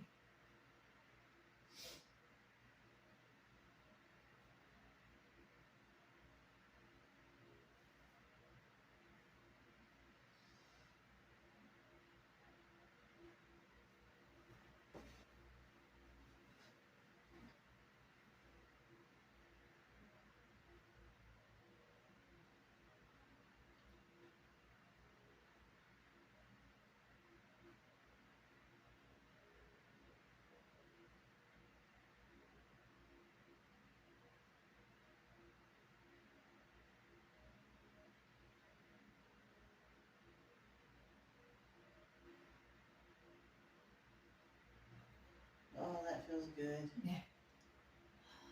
So all I'm doing is taking my thumbs and going across the palm, just kind of trying to stretch this back where it wants to go, give this wrist a little bit of a stretch, move this thumb kind of in a more neutral position, move everything around.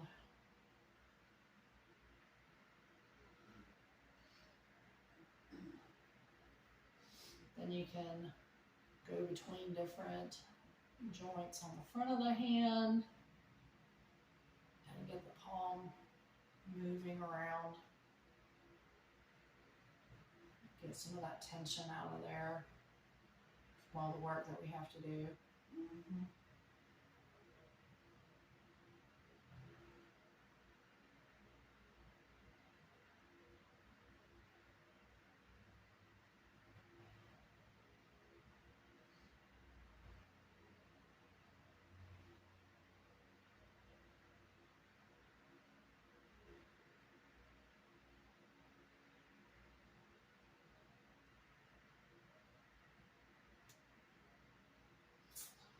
I'll take each finger and bring it back.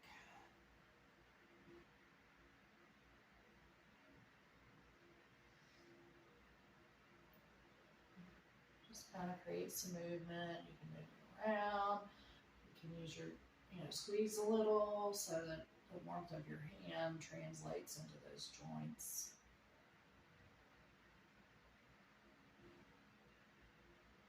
Again, this stuff is great for people with arthritis, wrist problems, thumbs. And then there's a lot of nerve endings in the hands, so it just really feels good to get them worked on. Mm-hmm. Hands, feet, and ears are the...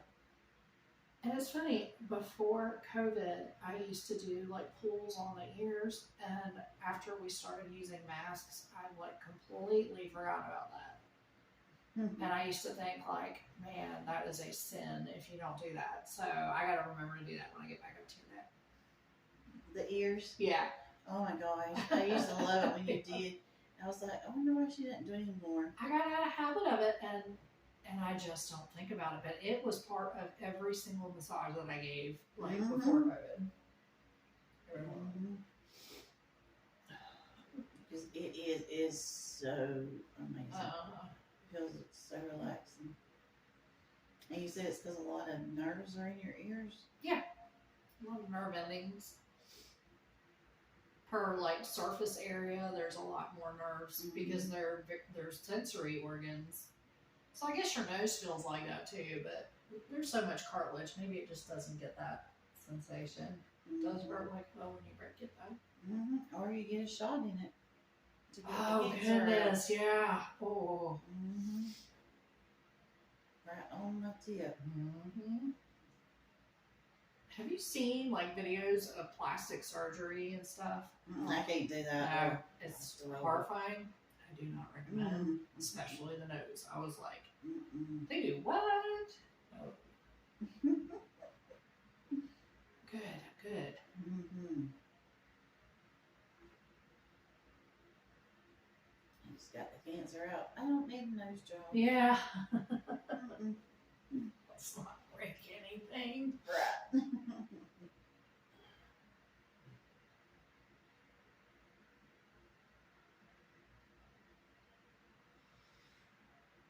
Just keeping this arm, shoulder in neutral and pulling back.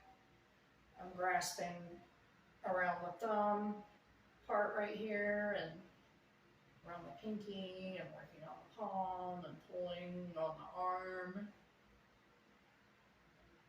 Leaning back.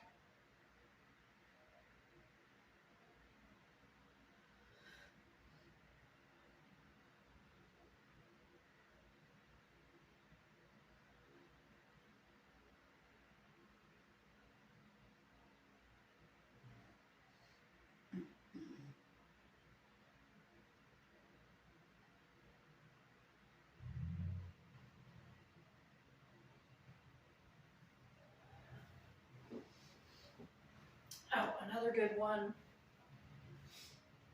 Bring the arm in line, kind of more at an angle, and I'm at an angle. What I want is her palm right here, and I'm going to put the palm of my hand right here and right here, and then we're going to stretch. Okay. Sometimes I'll start by putting one hand down. I'll put plenty of pressure on that, and then I'll take the other one. It doesn't really matter which side you do this with. And just lightly put it on the thumb and just kind of see how far it wants to go. Help open that palm up, move it, let it warm up.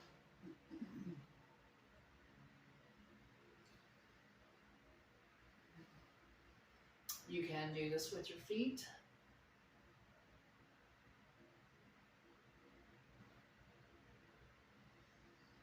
If you have good core strength, it's easier to do those balance moves with your feet. But like I said, I'm having a problem with one of my feet right now.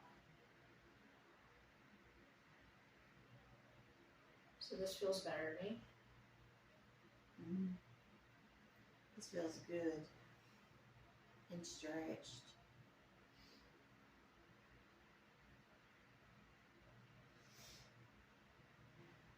You can do this with your knee. Make sure you come beyond the wrist and kind of in this area. Press down with your knee, and it feels really good. Let's show you that. Put her back in more of a neutral position. I'm gonna push her arm down a little bit I'll push this forearm down since she's on a pillow. Bring my knee right there. Just kind of feeling around for what feels good. Not really using a whole lot of pressure right here, just kind of finding my landmarks. How's that feel, Heather? I feel like I'm good. Pushing into that thumb patch area. No? It's not hurting. No? Okay, so I was not where I thought I was. Anyway, that's something you can play with, and if that spot doesn't work for you, you can take your hand, and right now I am kind of putting it right on top of those carpals, and I'm going to do like a myofascial stretch. There's some movement. I think this is working better for me. So you just have to kind of play around with it The knee felt good too. See how you can use your body to work on somebody else. And some things work on one person and some things don't. It varies session to session.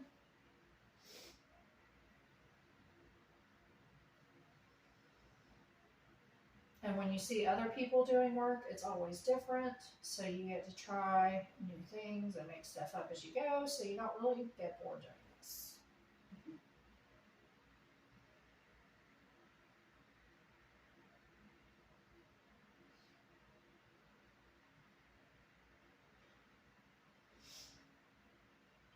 And I am spending a whole lot of time today kind of on the upper body because it is her biggest pain area in general. But I am still going to do lots of work on the low back. Get some legs in there. It's funny, I'm going, we only have an hour and a half left and I have this and this and this to do. So that's how you get through 2.5 hours. Yeah, I always wondered how you evenly distribute the time with each part. I guess over the years you just get used to it. You do. When I was in school, we had to come up with a routine, and I know a lot of schools do this, where you're like, okay, I'm on the back for 20 minutes, and for the first 30 seconds, I'm going to effleurage So they make you think a lot about what you're going to do, and then when you get out there in the real life, you're like, okay, well, they said that this calf was bothering them, so I'm probably going to need to spend some more time there, and here's how their back feels right now, so I can probably cut some time off of that, or maybe we'll skip the feet, or, things like that, and then you learn to subtract from different areas. So yeah, my internal time clock is already going beep, beep, beep, like, you've been here a while. But it's work that you needed, so.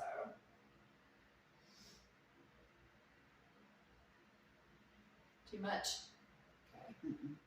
And when I was just using my thumb right there, I was not like stripping. I mean, the motion was stripping, but I wasn't like digging in. It was very comfortable for me. I can even put my hand here, let my hand rest. If you bring your fingers up, it'll move along here a little bit faster. If you bring them down, it'll move a little slower. And it all depends on how dry the skin is or not dry. Sometimes you'll even get people that just come in here and put lotion on, and so you kind of have to adjust to that. You'll kind of want to slow down and bring your hand down a little bit. But Heather's is fine, and a lot of massage therapists ask why this, in general, doesn't feel horrible, and it's because I'm moving very slowly. If you do it really fast, that's when it feels abrupt. I'm waiting for the skin to basically naturally move out of my way. It's very myofascial in practice.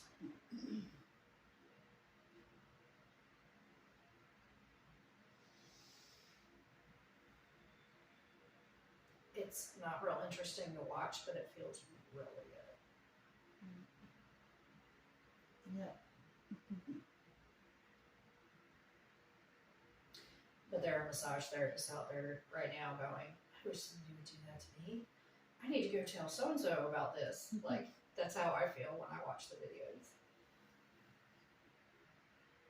And pull back. It's real easy. Easy movement.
You needed that. That felt good.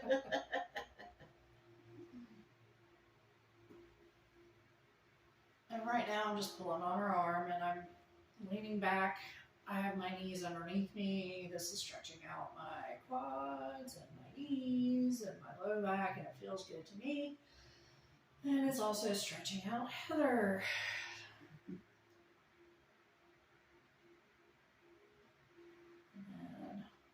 And do some finger pulls. And they're popping. Because they spend so much time being pressed upon.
I was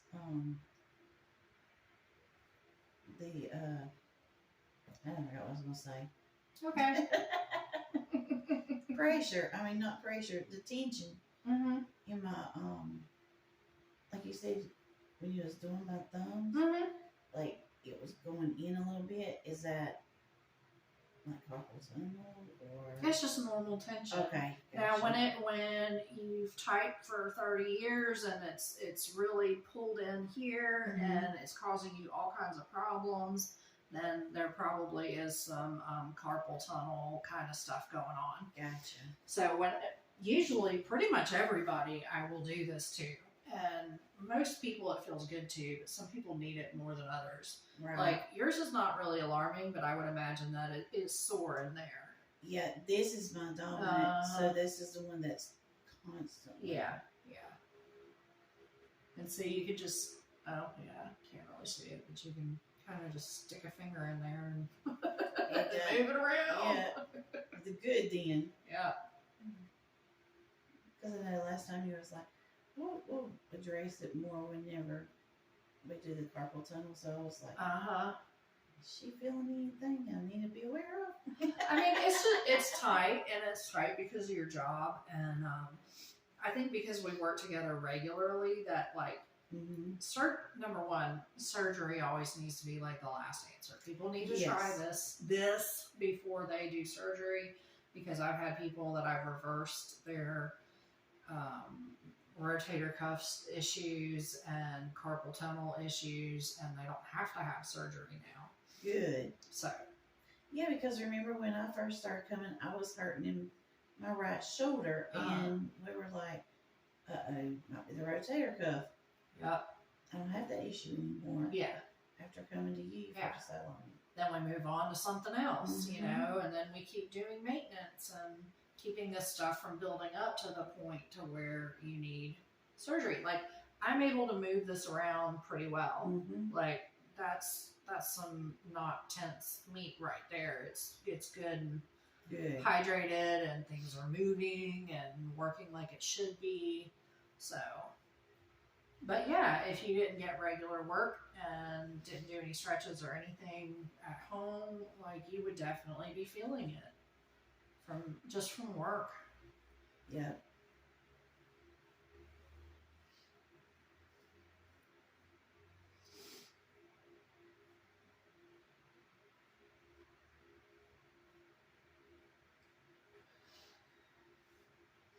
I'm sitting Indian style right now just because that's what's comfortable to me. You can sit however you want.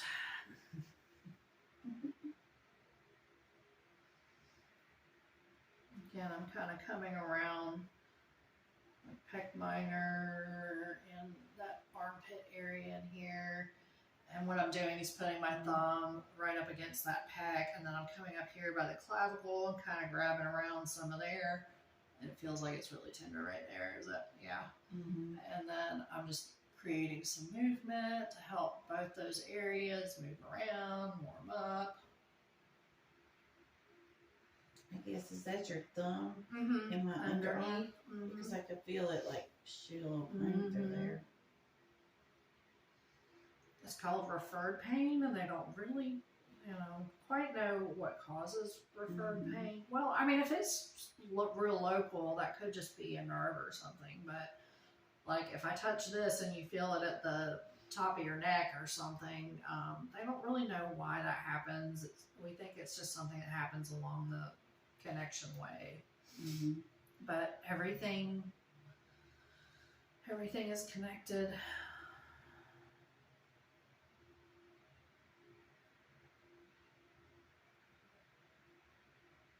Remember, we're not forcing anything. We're just using really easy movement. If your client likes a lot more pressure, you can use your foot. But for today, we're getting a lot of movement. This is really comfortable. She gets to chill. We're in a good place. I'm going to put a little bit more pressure on the palm because that's where I'm feeling the most tension in this area right now. It's where this palm is.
I'm literally just kind of hanging off the palm of her hand with a light grip. Just leaning back.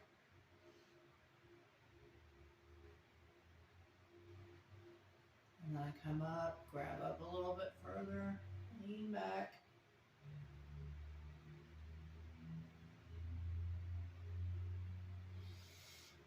This pulls through her shoulder, through her neck. If you're pulling enough, you know, it can have a good effect on the occiput and all that stuff. If you're not, then it just goes where it goes, and that's it. You'll get there eventually.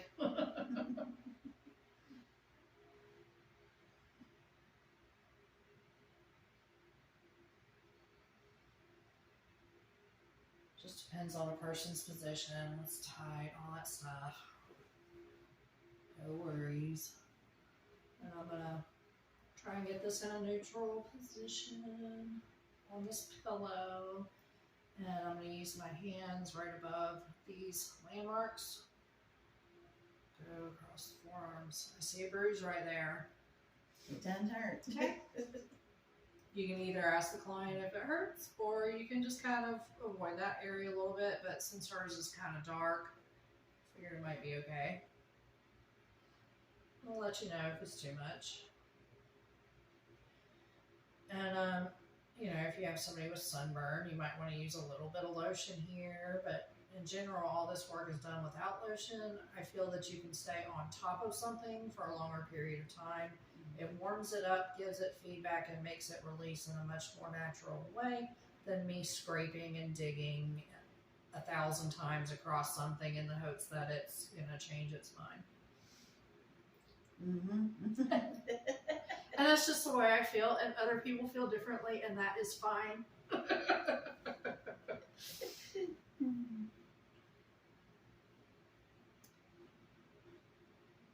And then because this muscle is starting to get a little bit denser here, I'm going to bring my hand up just a little bit, and it'll kind of help me to progress a little further.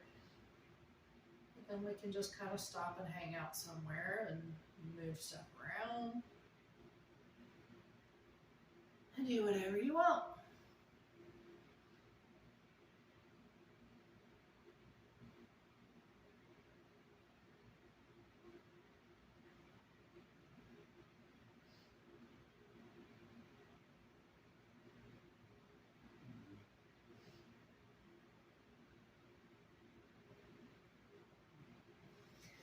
I'm going to pull back once more.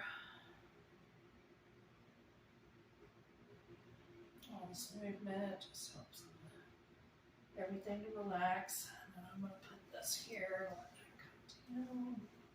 And I'm going to move my body so that I can kind of pin this area down or move it around, and then put one right here on where you feel the side of this muscle and that begin. And that feels tight to me. It does for most people. And then I can also kind of leverage that up and down by pushing the palm of my hand down on the arm. Of course, you don't want to force anything. That would not feel good on the elbow.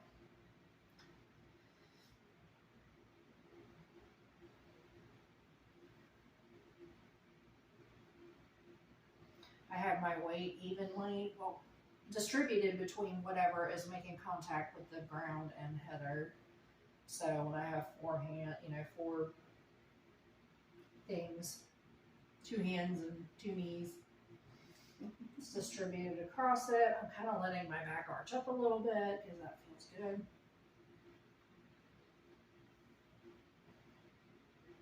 Then I let go of that. I'm feeling around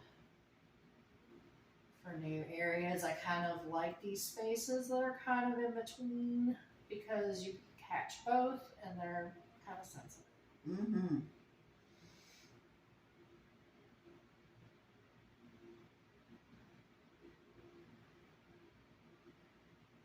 And now I just have my hand on the mat.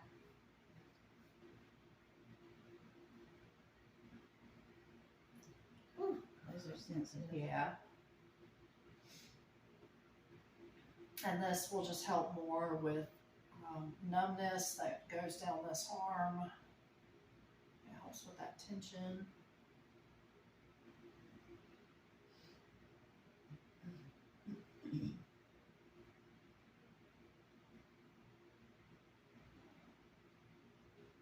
Wow, I didn't realize how sore that was. Mm-hmm.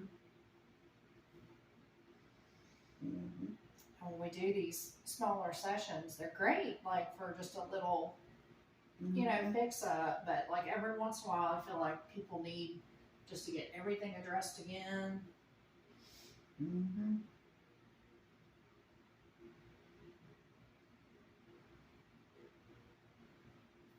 Oh, wow. Okay. So I'm going to change. You're not hurting me. Yeah, it's but so tender. she's telling me that it's sensitive, so I'm going to come across it a different way and go really broad, and that feels a little bit better to me. Does it feel better to you? And we can work it out in a way where it's a little more comfortable.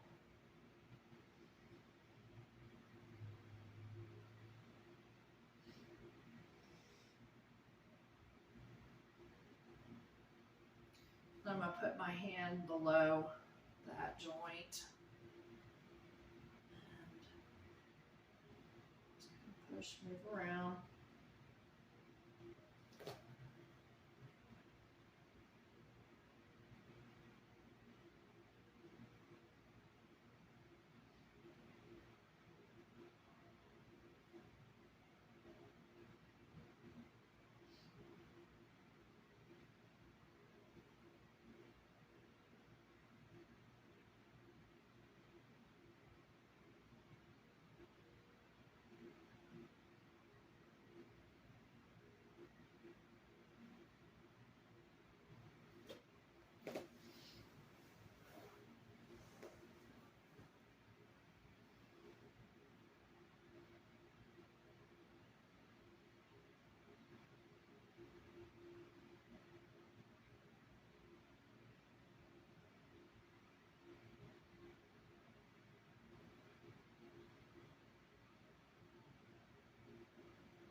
Do some leg work.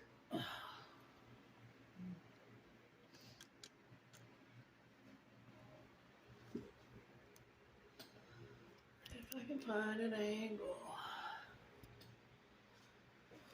Let's do it like this.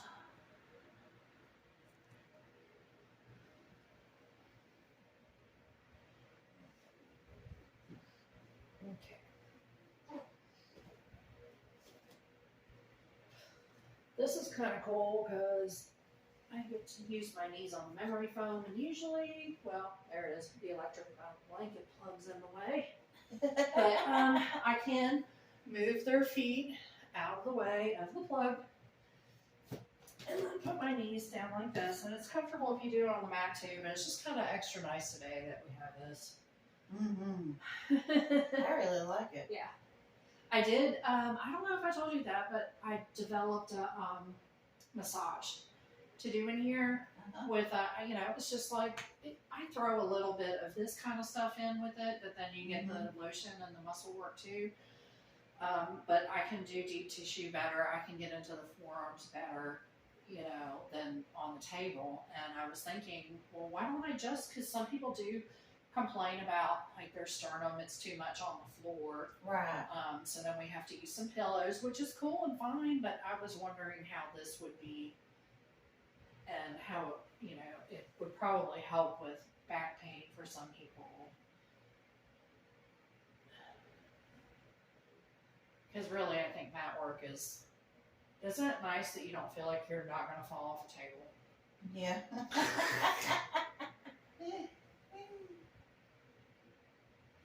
Oh my gosh, that feels so amazing. I mean, you just and all I'm doing is putting my thumbs, like just grasping, releasing, moving. Yeah, because it's just sore and didn't.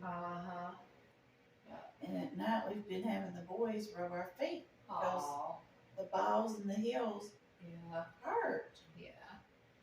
And we'll do some standing on your feet in a little bit. And I'm just kind of bringing these back to the front, and now I'm pressing down a little bit, not forcing anything. Then you can, I'm moving the legs back and forth, but it also moves the hips and the low back. Mm-hmm. So she's been laying here for a while, so it's probably aching. You can always put a bolster under it, but for me, I find, because I have a big booty, that I have to raise my knees and push that low back down into the floor, and then that helps relieve pressure for me. So clients will be, in one of two ways, and you'll kind of learn that and keep it in your head.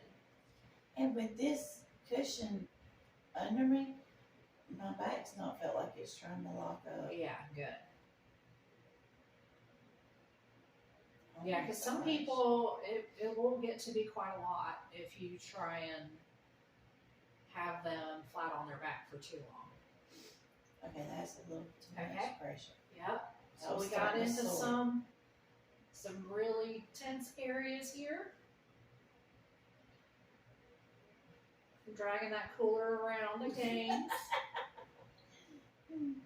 So we're going to lessen up and just do really broad pressure, kind of spread out through my palms. I'm not pushing on the knees, I'm just above the knees. We're still recording.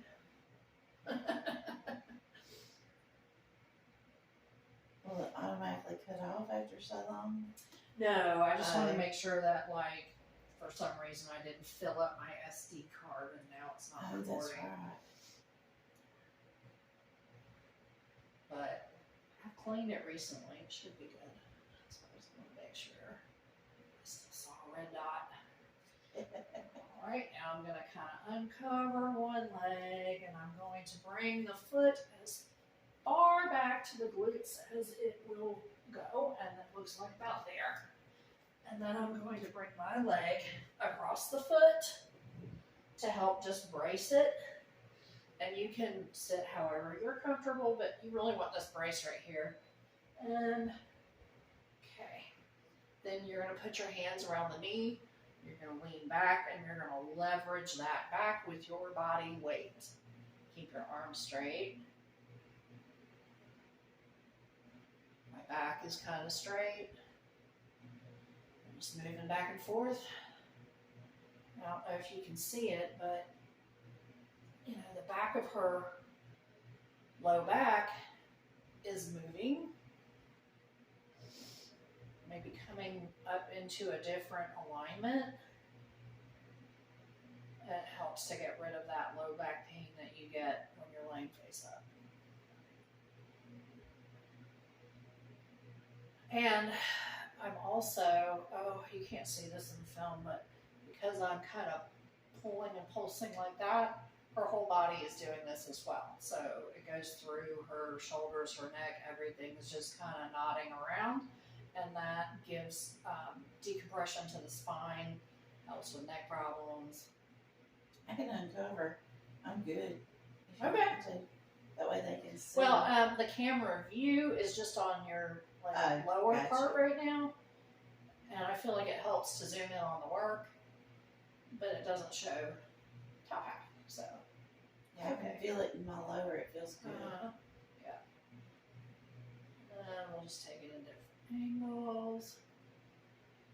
I'm gonna have to move that camera for the next stuff though.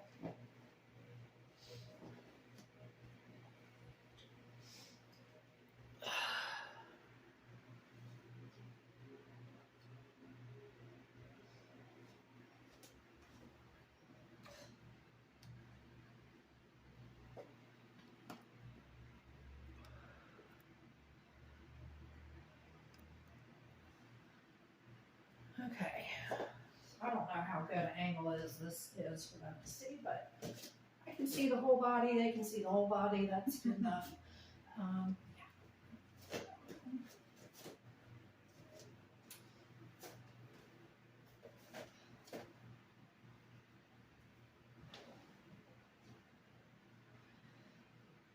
So now I'm just going to grab the bottom of her foot and I'm going to start pushing her knee back just a little bit. The goal is we're going to try and stretch this knee and we're going to push on the foot and go as far as she wants to go, which today isn't a whole lot.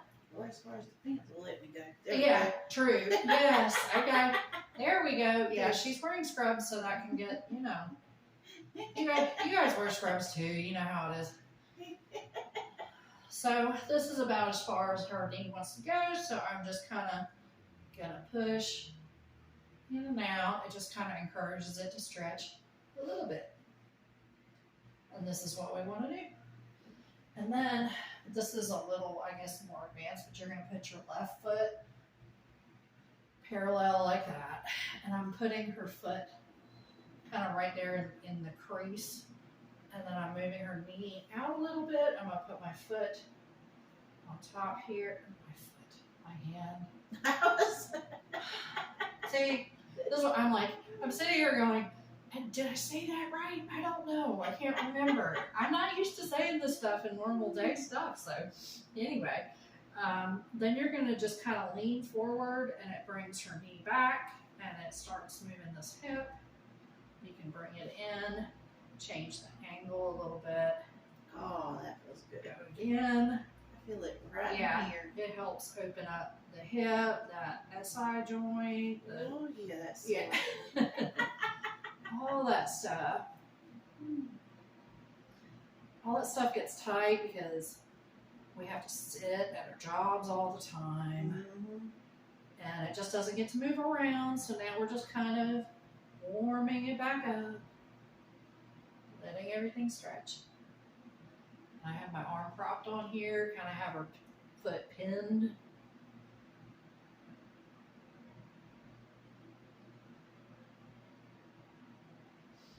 Again, we check eyebrows, make sure they look okay, but I have hers covered, so she's going to tell me.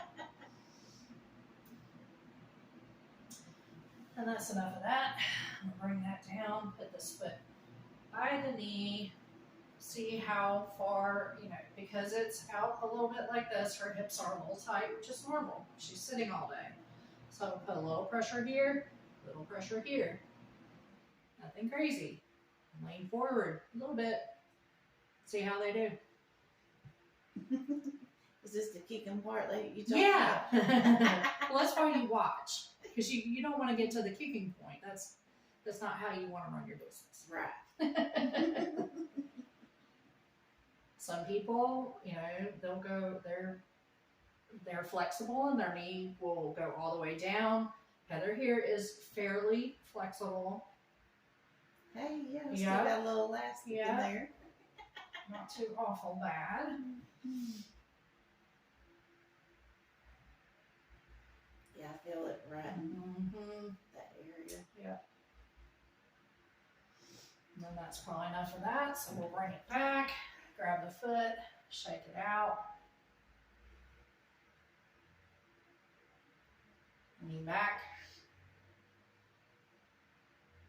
Ooh, popped her toe. That felt good. Yeah.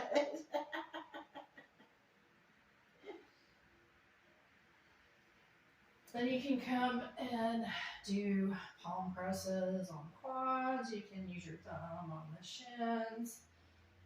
Move everything back and forth. This is good if you put your hand right above the knee and compress that. Move it all around. It's good for the knee. Helps open up those attachments. Why don't you do, or do you do anything with the knee? You basically just... I basically just work around it. Right. I stretch the knee so it stretches everything that's kind of going through there. Gotcha. I mean, you can even take the little kneecap and work it back and forth. So we're just trying to like loosen up and get blood flow and good stuff going to those knees. Okay. And they'll feel better.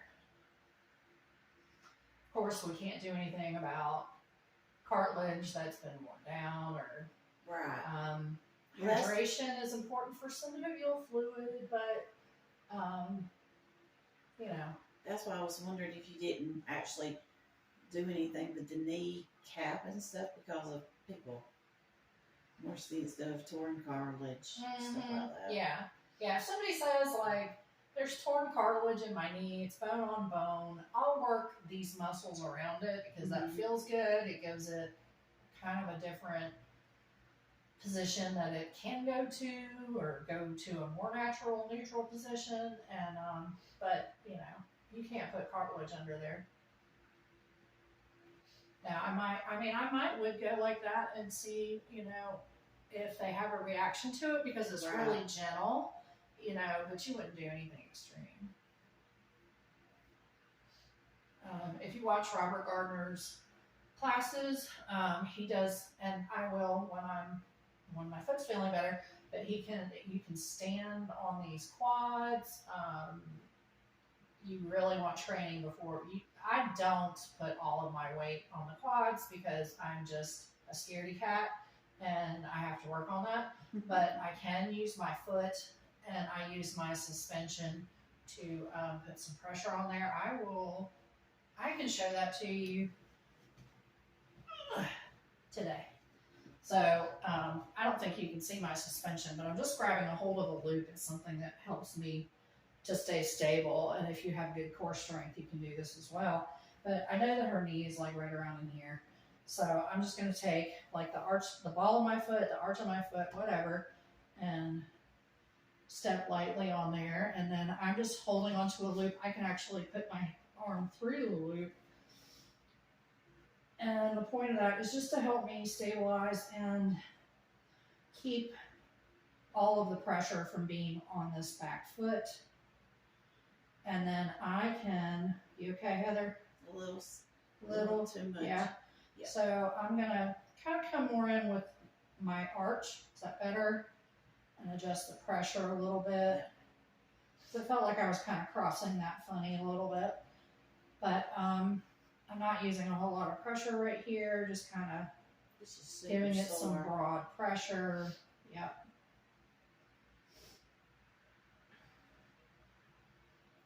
And when I do some work on the hamstrings, it will also push through to these muscles, and that's kind of my favorite way of working this. That one's sore. Yeah, because it can be very sore. So we'll go to the other side, and I have a wall. There's a bathroom shower wall divider right there, so I can kind of put my hand on that. So that's how I'm balancing right there. Ooh. Yeah. Yeah. I didn't realize those areas were sore. And I'm kind of just like resting my foot right there. It's just super sore for a lot of people. Mm-hmm. Just from sitting? Yeah, our bodies were meant to move around on a regular basis, you know, scavenging and you know, surviving. And when we sit all day, it really, your body tries to keep you in that position because that's the position you need to be in for 8 hours a day. So it's gonna lock all that stuff up.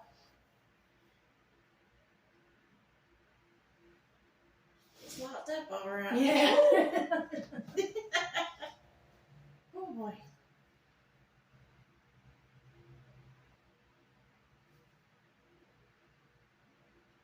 I'm just doing a little bit of leg work for her today.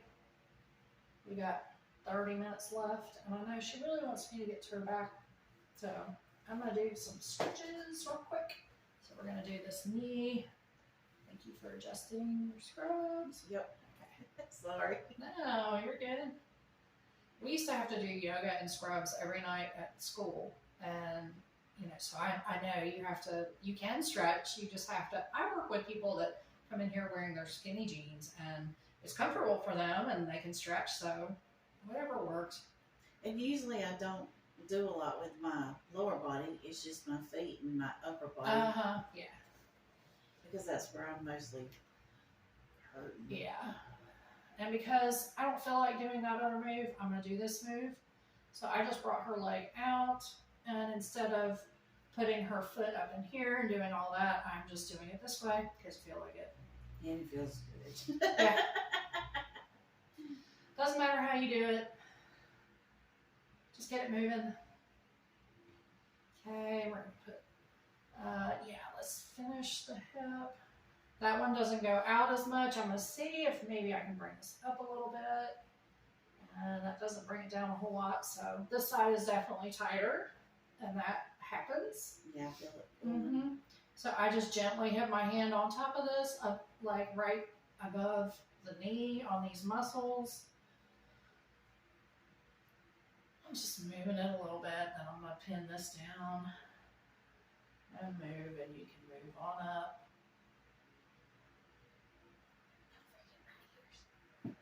Huh?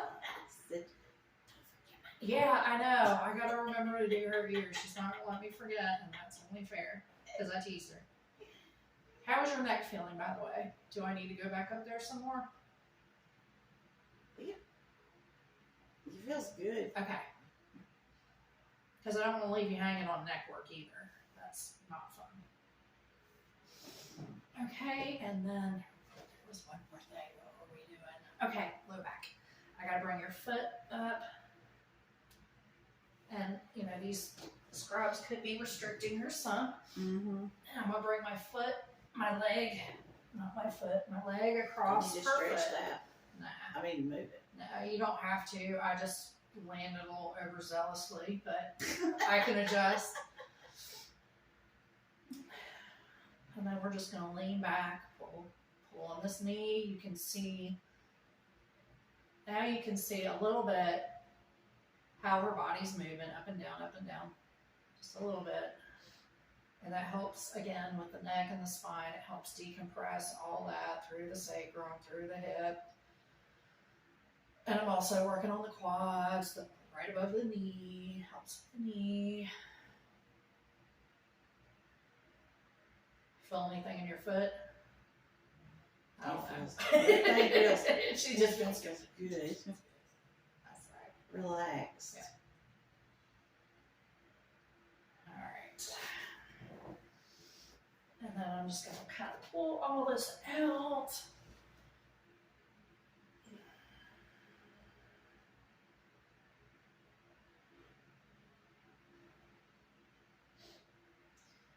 See if any of those toes want to crack. But they seem pretty happy. You can even grab her by the toes and just kind of rock back and forth like that. That feels good too. Yes, it does.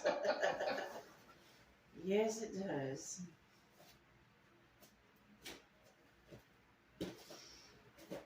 You can get the body to do what you need it to do without using brute force, but you can for the people that love brute force.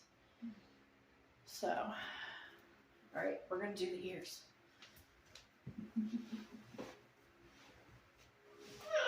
All right, let's take that off.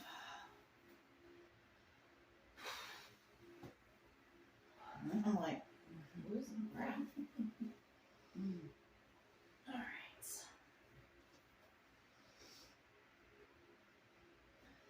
Yeah, we'll do a little temple work. Oh, yeah.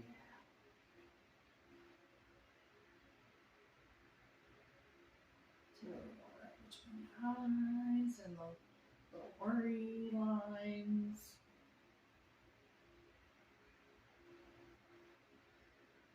The eyebrows. I'm not using any lotion here. This is when I recommend. Yeah. Oh, it's just so good. People forget that they hold tension in their face. Mm-hmm. So it feels really good. Mm-hmm.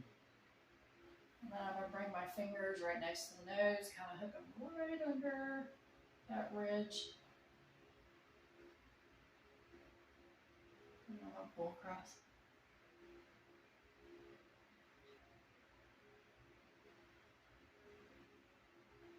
And this helps to open up the sinuses. Also, neck work in general will help the sinuses to drain better. So if someone's stuffy, check and see if their neck and shoulders are tight. And then you can go across their jaw right there. The masseter. Mm-hmm. With TMJ, will love you. Mm-hmm. I clenched my jaw, so I will love you. Right here, I'm kind of finding that area of the jawbone right behind the jawbone where I can kind of push up on it. And that's all I'm doing, and that feels amazing. Isn't it amazing, Heather? Mm-hmm. Mm-hmm. It feels amazing to me. I do this to myself at home.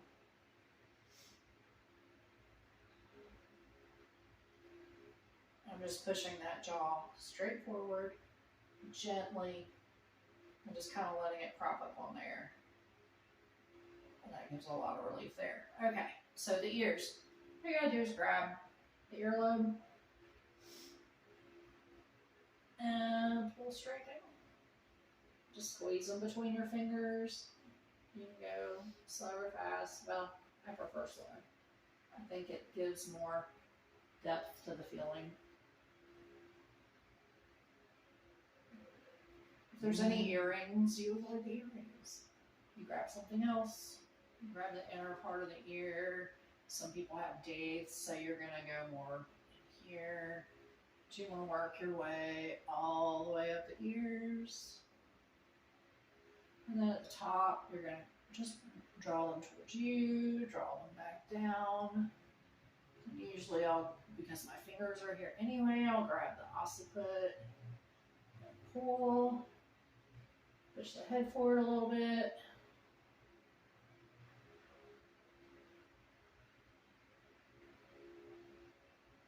Give them a minute to kind of chill. That used to be the way that I ended my session. So a lot of people were like, "Oh, don't do the ears yet." I think now I end with the feet.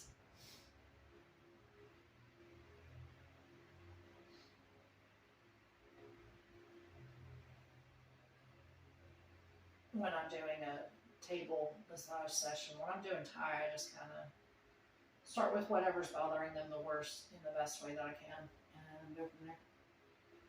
Oh, that made my headache just go away. Yay! Yes.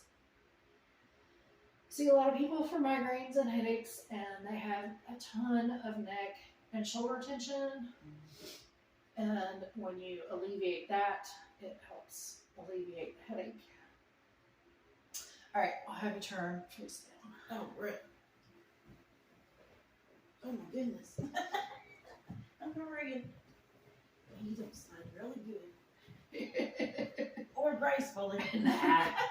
When is it ever graceful? At least you're not naked. That's hard. I know. It's like, I got the sheets all wrapped up and... Yeah, this does help on my sternum. Okay, good. Yeah. Okay, so number one trick for people with low back and hip pain, which is what she said was bothering her the most today. So I am just going to take my foot and set it right here on the sacrum. I'm not putting any pressure there whatsoever. And you want to just kind of move it back and forth. You see that movement in the low back? That helps to relax the low back muscles.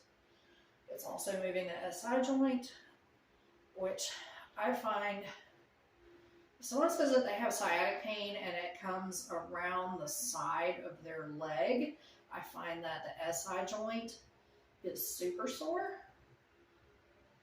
And anyone who sits all day, it is not unusual at all for that joint to be sore.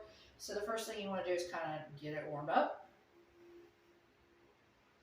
So that's what we're doing here.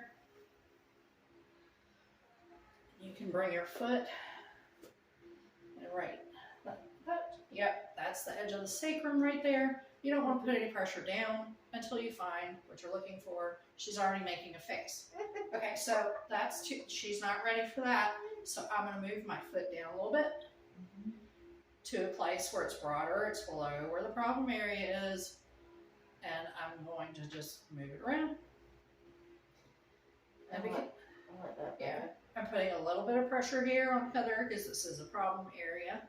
And I know from working with her for 7 years that I cannot stand on it. You know, I can't put a lot of pressure, but you will have some people that you can put a lot more pressure on them. And, you know, you just want to make sure, just like with your fists, you want to make sure that you're not putting direct pressure on bone and that you're moving around. Whatever's beneficial for them.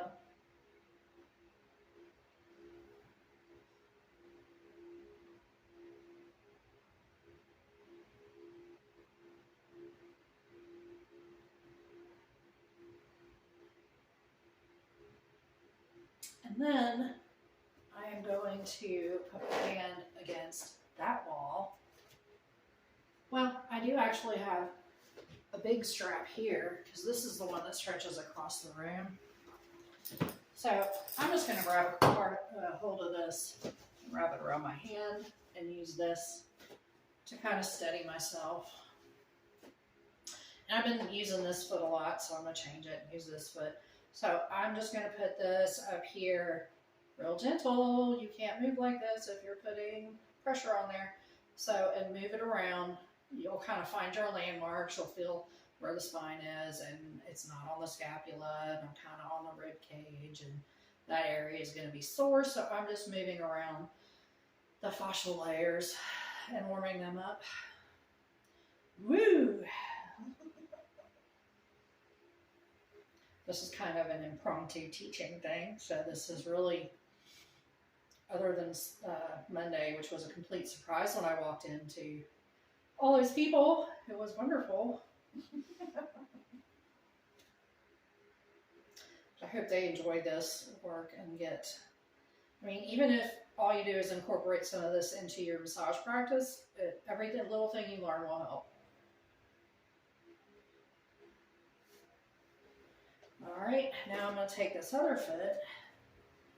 I'm still holding on to my strap, and I'm going to lift up and put my foot across the iliac crest there. My goal is to kind of get going in right to that SI joint, but I don't want to do that too fast, so we're just going to put some pressure there and move around again. This is very relaxing to the nervous system. People often feel like they are melting into your mat. They will say that this is relaxing. But when you talk to people about Thai massage and you're like, oh yeah, I move you around, I do compressions, they're like, that's not relaxing. It can be.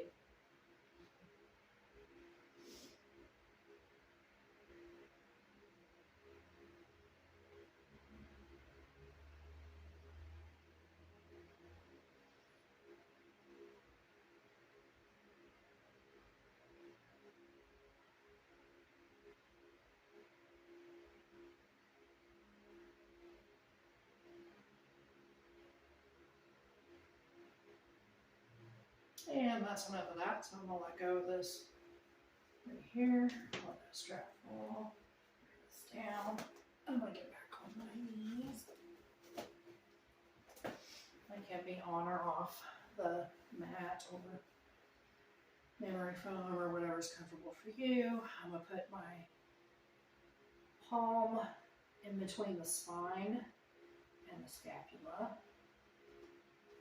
And I'm going to kind of shear up in that direction. You can shear any way you want to. But I'm doing this way. And then I'm going to put my other hand right on that iliac crest, coming up close to that SI joint. And I'm just going to shear a little bit down. So you're going in opposite directions. Pin and stretch. A lot of pin and stretching here. And this is how you get that deep tissue compression, because you can literally lean in with your upper body and have it stacked in such a way that, yes, you are putting pressure on your wrists, but it's not uncomfortable. You can also put an arm, forearm, and stretch. If you have somebody that loves elbows, you can do that, but it's a little pointy and it'll be sore tomorrow, so I'm just using my flat, broad forearms. And then I'm creating movement. And it's really cool when you get to do this to music, because you can do this to the sound of the music, and then it kind of takes your client to an even different level.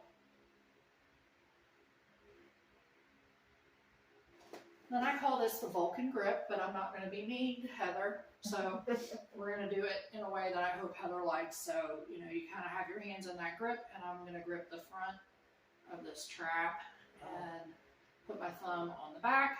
And for her, I'm going to squeeze a little bit. Is that okay? I like it when you squeeze it. Yeah. Kind of hard. You want it harder? Okay. So she wants it harder. Okay, so right here, and I love doing this, I feel like I have her traps squeezed between my hands, and it's nice and thick, so it's comfortable. And then I'm just pulling back and forth, and it looks pretty aggressive, but you're just kind of pulling her around by that big old trap muscle, and it feels wonderful. It helps to get all those attachments moving.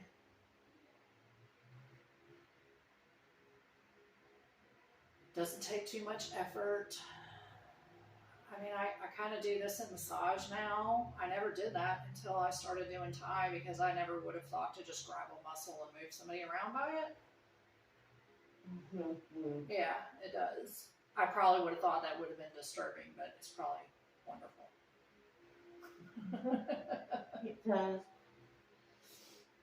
And then I'm going to take my fingers right here and start going around the scapula. That just kind of gives me an idea of like what feels stringy and tight tendons, and is there any knots in there, which pretty much everybody has some level of knot or another in there. I think that's just normal.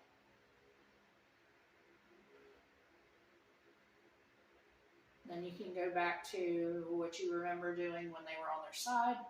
Get the flat of your knuckles and go across that infraspinatus. Get this moving. I can't remember, did we do the armpit on this side? I don't remember. I know we did one side and not the other. We did this side over here. Okay, so this side, I'm not going to move the camera so I can show you guys. I'm sure you'll pick it up in later videos, but I will explain. So you kind of take your hand like this. You're going to find the outside of the scapula right there. And you can just kind of put the palm of your hand there. And I'm literally just kind of pushing her away from me. Good movement for the joints, gets that shoulder moving. This area is usually tender on people, especially the more you get in towards the armpit area. So you kind of want to check in, maybe lighten up a little bit. Yep. Yep, we also understand thumbs up. I was thinking about that last night before I went to sleep. I guess I didn't sleep well because I was like, oh my gosh, I'm going to try and be teaching students and I'm not really ready for this, but like I can talk, you know? And I was like, you know, really for most people, because I keep joking, like we need safe words. Because somebody will make a sound, I'm like, is that good or bad? And everybody's different. But we understand no, we understand stop, we understand tap out, and we understand thumbs up. That's like universal stuff. So always make sure for clients, tell your communicate with your massage therapist some kind of way so you can get the best session.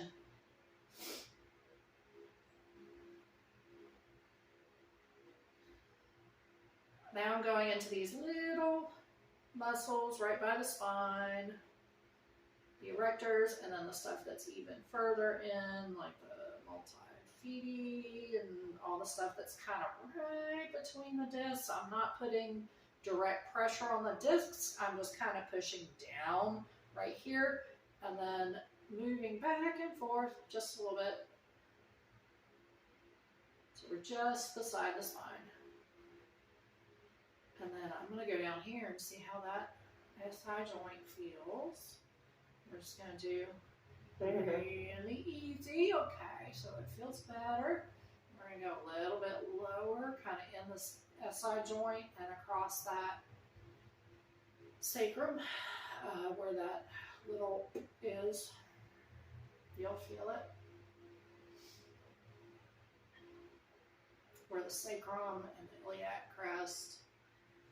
It's not the joint. I don't even know what you call it. Whatever, you'll feel it. So I'm moving all of that together. You kind of feel where things connect all together and you move it. And you can do it, you know, with this way, with thumbs and index fingers moving at the same time. And then you can go down a little bit, and that way you can feel these attachments in the glutes. And work that. But a lot of the work that I do in the glutes, ooh, let me show you a knee in the glutes. It'll be easy on you, girl. I'm here thinking. I know, she's like, uh-oh. I don't think we do this. Alright, so I'm going to find the space, you know, here's the iliac crest, here's the sacrum, so you want to go in there somewhere. I'm going to kind of try and go where it's broad and in between that area. And I'm just going to put that there. And I have more pressure on my ankle right now. And I'm just kind of coming in, maybe move a little bit. And I'm just propping up here. Yeah, I don't have a lot of pressure on you, but it helps to get all that moving. That pressure's still good. I'm just sinking in a little bit. Really, I'm giving my ankle a great stretch, and it feels like my big toe is maybe stretching a little bit too much, so I'm going to come down on my knuckles there, and I'm just going to prop my foot so that my foot is actually underneath me. How's that feel? Okay. Is it too much? Just a little. Okay. So I'm going to back off a little bit, put a little more pressure into this palm, and then you can kind of shear down or come up. Which one feels better to you? Down. Down. Yep. Is that normal? Everybody's different, you know? So if that feels good to you, we'll do that. We like the feedback. And then while I'm hanging out there, I'm going to put my hand on her upper shoulder. This is like Twister. Yes, it is like Twister. That's kind of what we're doing. And then I'll do that for a minute, and then I'll kind of want to shift a little bit. So I'll put my hand on this side, the other side of the spine. Yes, I'm crossing over. This is very comfortable. This is kind of like me doing yoga or Twister or whatever. And I'm just pushing into here. I'm not really, you know, my wrists are not at a direct angle, so they feel pretty good. My knee, I can adjust that as needed. I can come down here and work on this hip. I can stretch more of this. You can do whatever.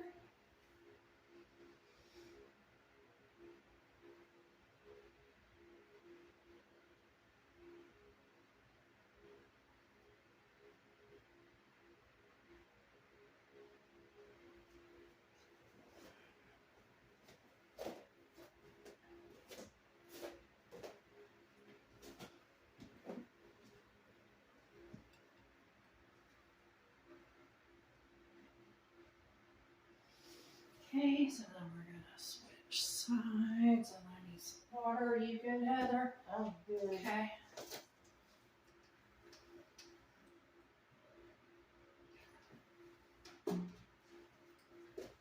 We have 5 minutes left or so. Are we? We're overtime. We've gone 10 minutes over, but that's okay. Oh my gosh. I thought you said 4. That's 4. Are you in a hurry anywhere? I mean, I can. Oh, no. Okay. Because I'd like to get like that shoulder, your low back, and your feet. I didn't realize you'd go. I know. It goes by so fast. All right. Yay, I did that without straps. Or touching something. Anyway, so I'm just kind of balanced on my back, between my back foot and this front foot. Not a whole lot of pressure on her. Just more of the goal is just to get everything moving, if you guys haven't figured that out. Now, if somebody has herniated discs in their low back, you probably don't want to do this for forever, because it might, you know, kind of make that area a little sore tomorrow. But for the most part, as long as you're not being aggressive, everything's cool. Ooh. I get too aggressive for her sometimes. I forget. I just worked on a jiu-jitsu athlete, so they take different pressure. Oh, really? Oh, yeah. Oh. Because they're very flexible. They have to be. Their job is to take down their opponents. And a lot of times, like, they're wrapping their legs around them and, you know, doing all kinds of these different positions. So they're really, they got good muscle tone, but they're still flexible. They're kind of cool to work on, but they can take a lot of pressure. So that's a little bit more on you. No, it just me. No, I do the same moves. I just put myself, like right now, if I wanted to increase pressure, I would move my body back and just increase that angle, you know, but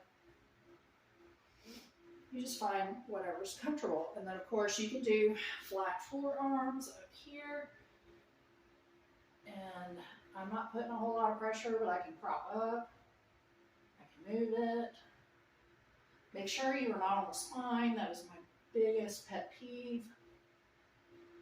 Like in clients, if I ever am, please beat me. Because it hurts when someone goes, and it's scary, and you feel like somebody's going to break something, and that's not therapeutic. That's a good way to lose a client, too. You scare them. I'm just going to move this around.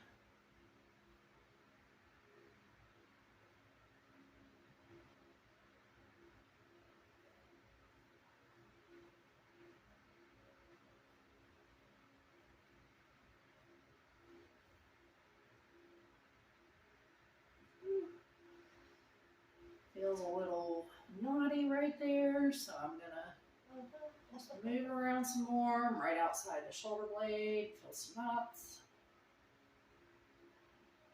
This is a good way to work it out without it feeling too pointy. I just have my index finger on it, and I'm kind of moving it around.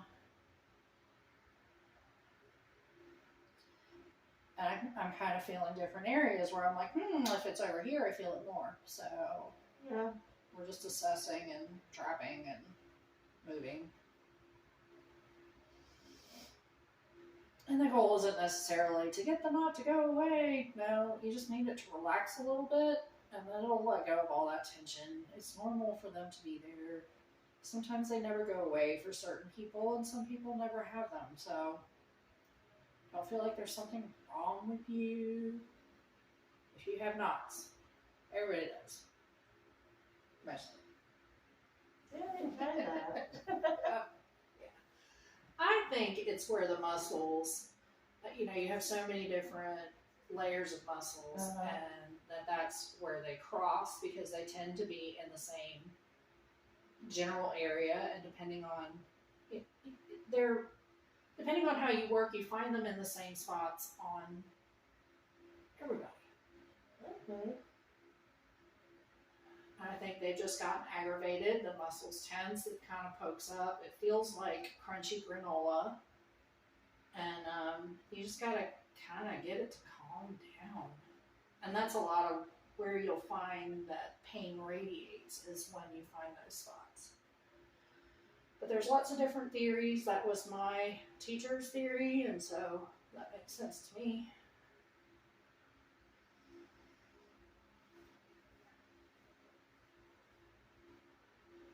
See, I was always under the impression that if you felt a knot, you would massage it till it went away. I didn't realize that. Yeah, I mean, you just kind of massage it until it doesn't feel crunchy anymore, and then it feels better. And then when you go back to sitting with your arms in front of you, it'll start, stretching all this out, and then stuff will, it'll all start building back up again, and then you want to come in and get it worked on. Mm-hmm. So that's why we kind of, for most people, we say 4 to 6 weeks. Depends on, what their job is, what do they do outside of their job, do they stretch, are they hydrated, like so many factors go into it that you kind of just have to see what time frame works for you. And because you spend a lot of hours cleaning teeth, you come in how often? I mean, you don't have to answer that. I can, yeah, I mean, I'm not trying to be like, oh, guess what, Heather comes. I know I have to, or I start feeling it. Yeah. I go once a month. I should go twice a month, but, here we are.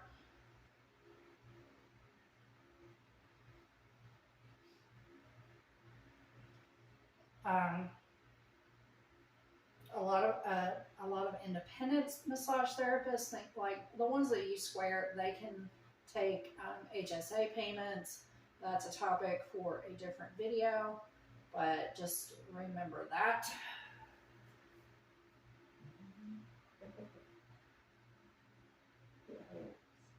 Yes, every little bit helps. Yes. All right. Oh. This rushing. I mean, I'm not really in a rush, so I don't know why I'm rushing. You're right. It's just so sore down Yeah, there. it is.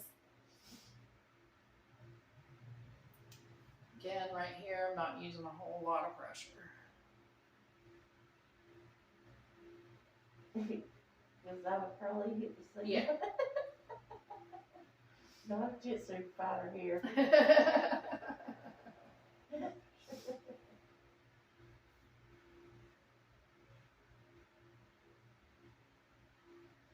I think, like, as we progress as massage therapists, when we first start, we don't have that strength. So when our massage therapist teacher does some work on us, we're like, whoa, he's killer, because he's so strong. You don't realize how much over the years your muscles have changed and made that like your job. Right.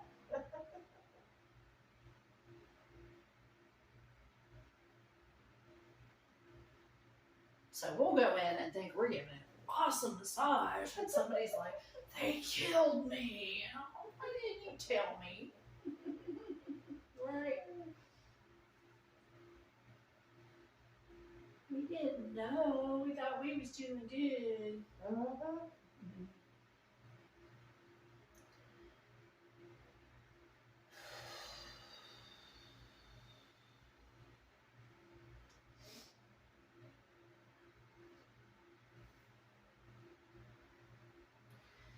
All right, girl. Right. Oh gosh. What do you think? That was amazing. Good. I didn't realize how sore my Glutes. Mm-hmm. Yes. Yep. They're like super sore. Mm-hmm. Oh, catwalk. Oh, my back. Yep. All right. Awesome.